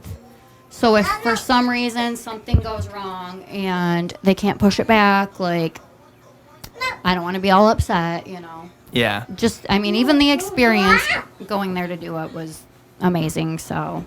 Well, and there's always a million different opportunities. There's always a million different things that and something you might could go happen do. Yeah. later, you never know. Careful with that, because I got that Riri? candle right there on the floor. Be careful. Yeah, that's hot. Yep. Look, hot. I just don't want any. I don't want that candle to be flip flopping around the floor. You know what I'm saying? But other than the calendar and the calendar and the forgetting the word magazine poster magazine So I not also a poster just magazine. got certified right before all this happened. I was taking a bunch of classes, and I'm still taking my classes. But I got certified in radiofrequency skin tightening, which I'm really excited about. And I'm excited to, like, I have the whole machine and everything. I'm excited to do it on myself. 'Cause, What like, is my that? stomach from having kids. Oh, It's so if just your not- skin is stretched You out can use it anywhere. You could use it on your face, but on your right on here probably. Yeah. I imagine. Yeah, you can. Yeah, Stretch that out a little bit. Is it like how does it work? Is it natural or is there something going on? it's natural. It's just radio frequency. I mean, radio frequency. I don't know how natural that is, but it's not What do you any do, though? chemicals. It's not any like. So it's it emits first you have to put on it like a protection barrier, like they're doing an ultrasound, like how they do for a baby, or you can use glycerin, whatever. But it pierces the. It doesn't pierce. Sorry, it just transmits through your layer of skin, and it boosts collagen production. So your collagen starts reproducing faster at a quicker rate, and the skin, when that happens, the skin becomes tighter, and you do it so many times, and it's just. Yeah, I've seen some cool results, and I'm excited to try it. And I'd be nervous. I'd be nervous. I'm not It'd be like nervous. performing surgery on myself. That's what would make me nervous. I don't know. I find stuff like that cool. I'm always watching videos and like intrigued by things like that. And then I got cool sculpting done before, and I felt like that was. I had a mixed experience with that. Number one, at first I did not like it because it gave me the weirdest feeling. It's called a vagal something response. Vagal. I wish I could remember the name. But it's where you feel like you're out of your body or out of your mind. Like you're, I don't know. It's weird. It's the weirdest feeling I've ever felt. And then you feel like you're going to puke and pass out at the same time. Not everybody gets that. It's a side effect that some people get. But if you get it, it's like the machine's strong and it's working. But that is hard to handle. But I honestly feel like the effects from it were pretty good. Because I had this little, like, mommy pudge that no matter how hard I worked on that little, like, my bottom part of my stomach, I would get in shape. I would lose weight. I got down to, like, so skinny before. And I still just could never get rid of that just little bit of pudge. And it got rid of it. It's gone. So, well, I mean, it's still there sometimes, I guess. Like, girls have their lady times and you puff up. But it's mostly gone. Man, And I think that's what got rid of it. I'm so lucky to be a guy. You I don't have to are. deal with any of this. You are. Like, if I get a little bit of pudge, I go, huh. Put on a t-shirt. Yeah. Yeah. I don't even think, I think, oh, I'm finally going to get fat. It's finally going to happen. Yeah, for me, it's like, oh, great. Yeah. Now we got to figure something out. Yeah, gotta get rid of this. And that's also part of the modeling thing, too, though, is a lot of that. You have to be able to fit into the clothes, and like it's not so much like body shaming. You have to be skinny, all of that. And I think the modeling world has also changed over the years. More where they allow bigger body types than they used to. They're just more like body positive of all different body types, and even like transgender models and stuff like that. Like it's really broadened the spectrum of models. Like 2022 versus, years ago. I remember when I was like 14 and I did like runway for this thing called Mannequin. It was like a company that was hiring like child models and I did that, and I thought I was going to be tall, and I wore heels, and I was like, I don't know, 5th grade or so, and I was 5'2", like I am right now. But I thought I was going to be tall, and then when I didn't grow after that, and I was like always short, I was like, oh, I'll never be able to be a model. I'm 5'2", like that's not going to happen. But the world's kind of changed, and it's just kind of like opened up, and it's cool. Like some clothing companies do cater to a certain size, and you have to be able to fit the clothes if you want to model. Like that's that. There's no way around it. But there are also so many clothing companies that like cater to like curvy girls and transgender. You have to build your clothes to a different proportions there, and I think that's pretty cool, actually. I like where the world's going. Yeah. I mean, and there's people of all different sizes and whatnot that are going to be buying everything. Yeah. And when you see something on like a runway, this model's of course beautiful in it, tall, skinny, walking, sexy, but you think, it's hard to imagine how is that going to look on me, Yeah. So that's kind of cool. And I think that's, especially if it's a clothing advertisement, that's usually what the goal is. It's like, oh, I'm looking at this. Like, I can imagine that on myself. Yeah, I've noticed even... that person looks like me. Even Victoria's Secret, like I was looking through their catalog recently, and I've noticed they have a lot of different body types now. Like, they have, the girls that are really skinny. They have the curvy girls. They have the, like, athletic. Before, it was just all, like, size zeros. Yeah. That's it. And that's fun. That was fun while it lasted, I suppose. Yeah, I mean, that's fine, and that's pretty, but that's only one person. And it's an unrealistic expectation for everybody. Yeah, and then every girl whose body isn't naturally like that, they're like, oh, no, I need to go on a diet when, no, you really don't. Your body's just not that, not naturally that way. Yeah, like they feel like there's something that's enough. wrong with them when really it's just it's not their destiny. It's not their fate. Not how you're built, Yeah. It's fine. That's not the life that God gave them. Yeah. And we gotta learn to love the lives we lead. Yeah, I think like it's so easy to just change anything about yourself anymore, and like the way things are. You can do anything, you can really anything you put your mind to. But I think if you don't take the time to like be alone with yourself and reflect and like learn to love yourself, you're just always going to be chasing the next thing to make this better and to make that better and to fix this and to fix that.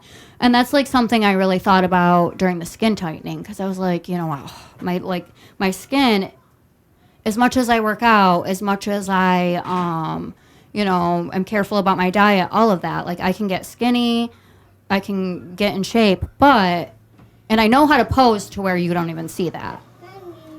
Like, I've learned how to pose to just, but, you sit a certain way and it's there. And I thought about that, and I was like, I kind of do love that sometimes, because it reminds me, like, my kids grew in my belly, and, like, that was their home for 9 months, and that was, like, my connection to them, and in a weird way that's hard to explain. It's like kind of cool. But I do love that part of me, but I'm also getting rid of it. Yeah. Yeah. So you just have to take the time and really like just love yourself anyways. Yeah. You gotta, you get the hand you're dealt. Yeah. It's really, it can be difficult, I think, to come to terms with, depending on all types of things. I mean, especially if you're somebody who's like depressed, you're somebody who has that type of thing going on in your head, it's hard to accept who you are because your brain is automatically telling you not to. But you know, sometimes when you're stuck in a rut or a depression, you just like pick apart everything that's wrong. And really, like, would you be picking apart everything that's wrong if you were looking at you like objectively as if that was someone else? Yeah. No, you're just being harsh on yourself, you know. And I've been guilty of doing that before in my life, and then I just stop and I think, you know, why am I being like this? Yeah, I think good advice is to treat yourself the way you would treat other people. Yeah. Yeah, just because when you do that, Yeah, and it's like so like... It's very easy to call yourself names and... Yeah, and people think like it's like stuck up to love yourself or to like say good things about yourself, but it's not. No. It shouldn't be thought of like that. I think that's the only way you're going to be able to have that open-mindedness to be able to pursue other things. Yeah. You have to start with yourself and then move forward, or vice versa. Move forward and then through that you find yourself. Like, but you have to do something. You can't just be inside of a vacuum, or else you'll turn into someone crazy. You turn into like Jeffrey Dahmer or something. Drive yourself nuts. Yeah. But before we get off of here, what I like to do at the very end, I like to always have people send an inspirational message for the folks at home. So particularly for you, it would be, I guess, for young models. What would you tell young aspiring models? Okay, so what I would tell young aspiring models, like if you're thinking of going for it, becoming a model, just go for it. Like, don't doubt yourself. Don't think, oh, I'm not good enough. I'm not this. I'm not that. Like, this feature, that feature is just never going to make it, because chances are it will. Like, so many people are just afraid to take the chance, take the leap, and just do it, that oftentimes, you know, there's millions and millions of beautiful girls out there, millions of beautiful faces, perfect bodies. But sometimes there's this little thing that's different about you, and that is what somebody's going to see and they're going to love. And it could be the thing that you don't like. It could very easily be the thing you don't like. You know, if you look at a lot of, like, I don't know, some, like, modeling agencies or, like, I don't know, runways or something, they find, like, there's all these beautiful girls, but they find the ones with, like, a little quirk about them that's just, like, different, like, unique, like, look at me, you know? And that's kind of what stands out makes you, you know? Yeah. Just let your personality stand out. Don't try to be someone else. Don't try to look exactly like that person and form your personality into that person and do everything that person does, because you lose yourself, you know? You lose who you truly are, and you just end up like... And the world loses that. The world loses that, and you're probably beautiful and great, like, as you are. You know? You would contribute something that nobody else would. Yeah. I mean, that's what's really important about it, is that, like I feel like that with writing music, is when I write a song, even if, you know, I'm not feeling this one more than this one or blah, blah, blah, this is something that nobody else would have made but me. And, like, or if people tell me that they don't like it, it doesn't matter. Like, it only matters if I know I'm representing myself. Yeah. And, you know, and it's that process. It's that, you know, letting yourself speak that for me is so... That's what I love so much about it, is just making the thing and having it come from me and knowing it. Yeah. I think creating is kind of the center of everything. It's like that's why I think girls are cooler than guys. Girls can make people. They create people. Guys don't do that. I mean, yeah, that is a cool thing, but yeah. I mean, they just have them inside of them and then they pop right out. Yeah. I feel like giving birth is almost like it's really the beginning of everything. Just like how if you write a song, you're giving birth to it. And if you it's like don't, your baby. Yeah, you got to allow those things to happen. You got to allow the creation and the birth of things to happen, or else everything dies. I guess that's the thing too. Like, a lot of people have said, like, what is it that makes this or that special? I think it's creativity. Yeah. Like, being creative. Or knowing, again, having that intuitive creativity, like allowing your creativity to infect the things that you make. Yeah. Because it makes such a difference. Like, I can just tell it's like people have it inside of them, that thing that detects what's real. If you listen to a song and you don't really like it, your brain's probably telling you, like, oh, I'm not feeling this. It doesn't feel real to me. And then you listen to a different song and it feels more real to you. That doesn't necessarily mean that, like, if you don't like a song, it's not real, but generally speaking, if there's a rapper and you like rap music and they have something going, but they're just not saying anything. Yeah. Because they don't care. They're just writing a song to write a song. Yeah. Just like if you see a model and you can tell she's just striking a pose to strike a pose. Yeah, like... It's so easy to see it. Yeah, like sometimes there's just you're just smile, do your different outfits, and then you're just gone. Like, yeah. It's okay, but they didn't have to pay you to do that. Technology is so good these days. Like, if they want a picture of that outfit on a model, they can get a picture of a model and just slap a different outfit on them. And a lot of companies do that. But if they want something specific and they want something with some flair, that's what they're going to hire you for, and that's what you've got to be able to, like, perform and do. Yeah. But that all starts, boys and girls, with finding yourself, finding your voice, right? Mm. That's the message we're sending them today. I think also there's a thing, and I know it sounds weird saying this, but I think vision boards. When I first heard that, I was like, this is weird, but I'm going to try it anyways because I always try weird things. But I really think, like, I feel like... I got to see what she's doing out there. What's she doing? Oh, are you trying is to she being get bad? this to work?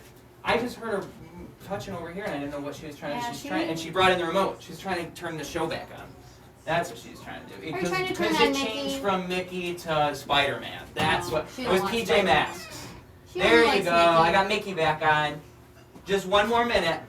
She only likes Mickey Mouse. I can see that. Again, it happened again. She's got so confused when Mickey Mouse got turned off. You want the kitty kitty? Meow. But, what were you saying? Oh, I was just saying vision boards, I think, are a really good... It's just a really good way to, like, how are you going to end up somewhere if you don't even know your destination? Like, how are you going to have goals if you... or expect to end up somewhere cool? Oh, that's what vision boards are. You're visualizing it when on like a... Well, for me, like, I literally do it the old school way, and I take pictures and I put them on a board, and I put just all the different things I like and the experiences I want to have and the different, like... I don't know, like I have going to Paris on mine. I think you're not supposed to tell people what's on your vision board, but... So maybe that might not happen now. It's like making a wish. Yeah. You can't tell them your wish. Yeah, so I don't know if that's going to happen. But just doing things like that, I don't know. It just somehow works out. And I've heard a lot of famous people say that too. So I've heard Jim Carrey say that. Yeah. But then when I hear a famous person say that, I'm like, of course you'd think that. You were the successful one. Yeah. You're the one. Yeah, you probably blame it on that, but you'd be successful anyways. Yeah, you just did the right things and you just think. But I mean, It is true though that visualizing the thing is you can't do it until you visualize it. Yeah. You can't do it And until you have like, it there. Good athletes, like they visualize themselves doing the right... Yep. I'm not really an athlete, but like doing the football thing and making the right turns or whatever they do, and then they do it, and then they go and they do it in real life, and like they visualize it first. Yeah. So. Yeah, you just have to scheme it out. It's like if I'm writing a song, I usually hear the sounds first, and then I put the words in there, because that, to me, is the song. That's the shape of everything. Yeah. So it's like I'm visualizing the shape before I can actually put everything into place. I think visualization, again, is one of the most important thing to anybody to have. Like, you got to have visualization, or you got to be able to... Visualization would start with, again, knowing yourself, though. Because I think if you're trying to be other things and you're trying to do what this person would do, you can't really visualize as well. You can't, like, try to be someone else's vision, because that's their vision. That's not you. So then you're just kind of stuck in a circle of, like, not knowing who you are and just being, like, a water version of other people. Like, you want to be you. Yeah. Just get in touch with yourself, meditate, find out who you are on the inside, and just... be you, like do the things that make you happy, and I think that's when you can more easily become yourself, when you can just spend time with yourself and just when you're in your own element, And you're cooler than you think you are. Yeah. And who cares if somebody thinks you're not? Like, what do they matter? They're probably not cool. Yeah. That's probably the problem. Yeah. You really can't worry about other people's opinions too much. No. I mean, I heard really good music advice just yesterday where it was like, it was Phineas, the guy who makes all of Billie Eilish's songs. But he was saying how he was young and he was talking to a older, wiser producer that he knew, and he was asking him, hey, like, how do I make the song louder? And the guy says to him this stuff about compressors and limiters, but then he says, but listen, like, it's not all this technical stuff you hear, like, you'll show your music to other musicians, and they'll go, oh, you could have fixed this, this, and this. But in the end, it's truly about if you make a song that sounds good to you, like, that's what's going to speak to people, is if you make something that's personally your taste and your interest, like, you make it and that's what you were looking for, yourself out there. Yeah. Whereas if you're just trying to do everything by the book, you're like saying, oh, I have to use an EQ this way, I have to use a compressor this way, like, don't get me wrong, like, knowledge is important, but also you have to know what works for you in that situation, like, and that's only something that you would be capable of. If you're just singing someone else's song, maybe it sounds good, but it's not as good as the original person who thought of it. Unless you're pouring yourself into it. Yeah. Some people make really good covers. I guess if you're feeling the feelings of that song and that it feels real to you, then I mean, whenever I sing another song, I just think of it like, what if I made this song? And that's that's how I get into it. Because in my brain, it's like, this song is me right now, and it's almost like acting. Like, you are the song. The one band Adam was in, and there was a girl lead singer. What band was that? Get Real? Was that it? It was a girl one? She sung Sweet Child of Mine, and she sung it, I think, better than the original. Some people are just really good. She killed that song. Like, she should have been the person to make that song. Yeah. It's like, wow, like, I've never heard that song sound so just good. because she was so passionate in her performance. Yeah. Passion, yep. I mean, people, that's what we're telling you. Be passionate, be yourself, and you're cool, and we all know you're cool. Even you know you're cool deep down, right? And then, is there anything else we can say to the people before we sign off of here? Is there anything you can think of that we might have missed? Because I don't want to disappear too. We got 2 minutes before we hit 2 hours. So okay. I guess, like, if anybody is like a fan of my work or a fan of anything I do, like, don't be afraid to just hit me up, say hi, whatever, you know. I'm probably a lot nicer than people think. I don't know. And, you know, she's happy for her fans. She appreciates you guys. I appreciate everybody who, like, takes their time to see what I'm doing, you know. I think that's, like, I don't know. It's cool that somebody would take the time out of their day to listen to me. So for me, that's the most inspirational part of all of it. When I hear people, appreciate that. I'm like, wow, like, you care what I'm doing. Well, and it's like, I made the difference. You know, if I didn't do what I did, they wouldn't have been able to even have that experience. And in my mind, that's what it's all about. Yeah, if you can be inspiring to someone else, like, somebody is really down and out about themselves, and they're kind of in similar shoes to what you've been in, and you can just, like, show them how you came up from that and, like, fix your situation this way. Like, that's kind of cool to be, like, to be able to do that. Yeah, we see ourselves in each other, I think. You know, when we see somebody else have that kind of comeuppance, it makes you feel like, oh, I could do that. It's inspiring. Yeah. That's like, just like me. Yeah, you can see someone else do something, and you're like, oh, like, I could do that too. You know, they did that. Yeah. Why can't I? That's why we got to keep that positive energy around us. I just always, I guess I come back to this, like, I just always, like, I gave up on modeling and thought, oh, I can never be a model. I'm 5'2", you know, and then my friend, Jennifer Rose, or Jennifer Stevenson or whatever, she had a modeling company. She'd always try to get me to come to her group shoots. And I'm like, no, like, who's going to hire me to model? Like, they're going to laugh at me. And she's like, well, look at me. Like, I get jobs. She's about 5'2" or so, like what I am. And I was like, whatever, I'll go. And then I really, like, saw it's not just a standard one-size-fits-all anymore. Like, models really do come in, like, all shapes and sizes now. And it's pretty cool. Yeah. Yeah. Yeah, we're all cool. Yeah. We're all cool. Yeah. We get to really see that happening in real life sometimes, you know? I mean, I could keep going, but I feel like if I say something else, we're all going to say something else, and it'll just keep happening. Keep talking forever. Yeah. I mean, I don't know if that's how you are, but that's how I am. I'll ramble on and on. I can't leave places. Like, I'll be talking to somebody and I'll be like having a really good conversation. Yeah. Like, I don't need to get out of here. That's, for me, like, doing a podcast only makes sense. I think we're kind of all like that. maybe it's genetic. Yeah. Maybe something's going on. All talk and talk until something stops us. Yeah. I mean, I don't know maybe it's ADD, maybe it's something going on. Probably. Because, I mean, I feel like I'm just so involved in a conversation. Like, it gets my brain going, and then I'm trying to... That's probably what it is. Yeah. I'm too interested in what they're talking about. Me too, yeah. Yeah. So, with that being said, I appreciate you for being here. I appreciate you guys for watching. Well, thank you for having me on your podcast. Anytime. We'd love to have you back on Ruse Radio. Well, thank you. Yes. All right. Ruse Radio, clocking out.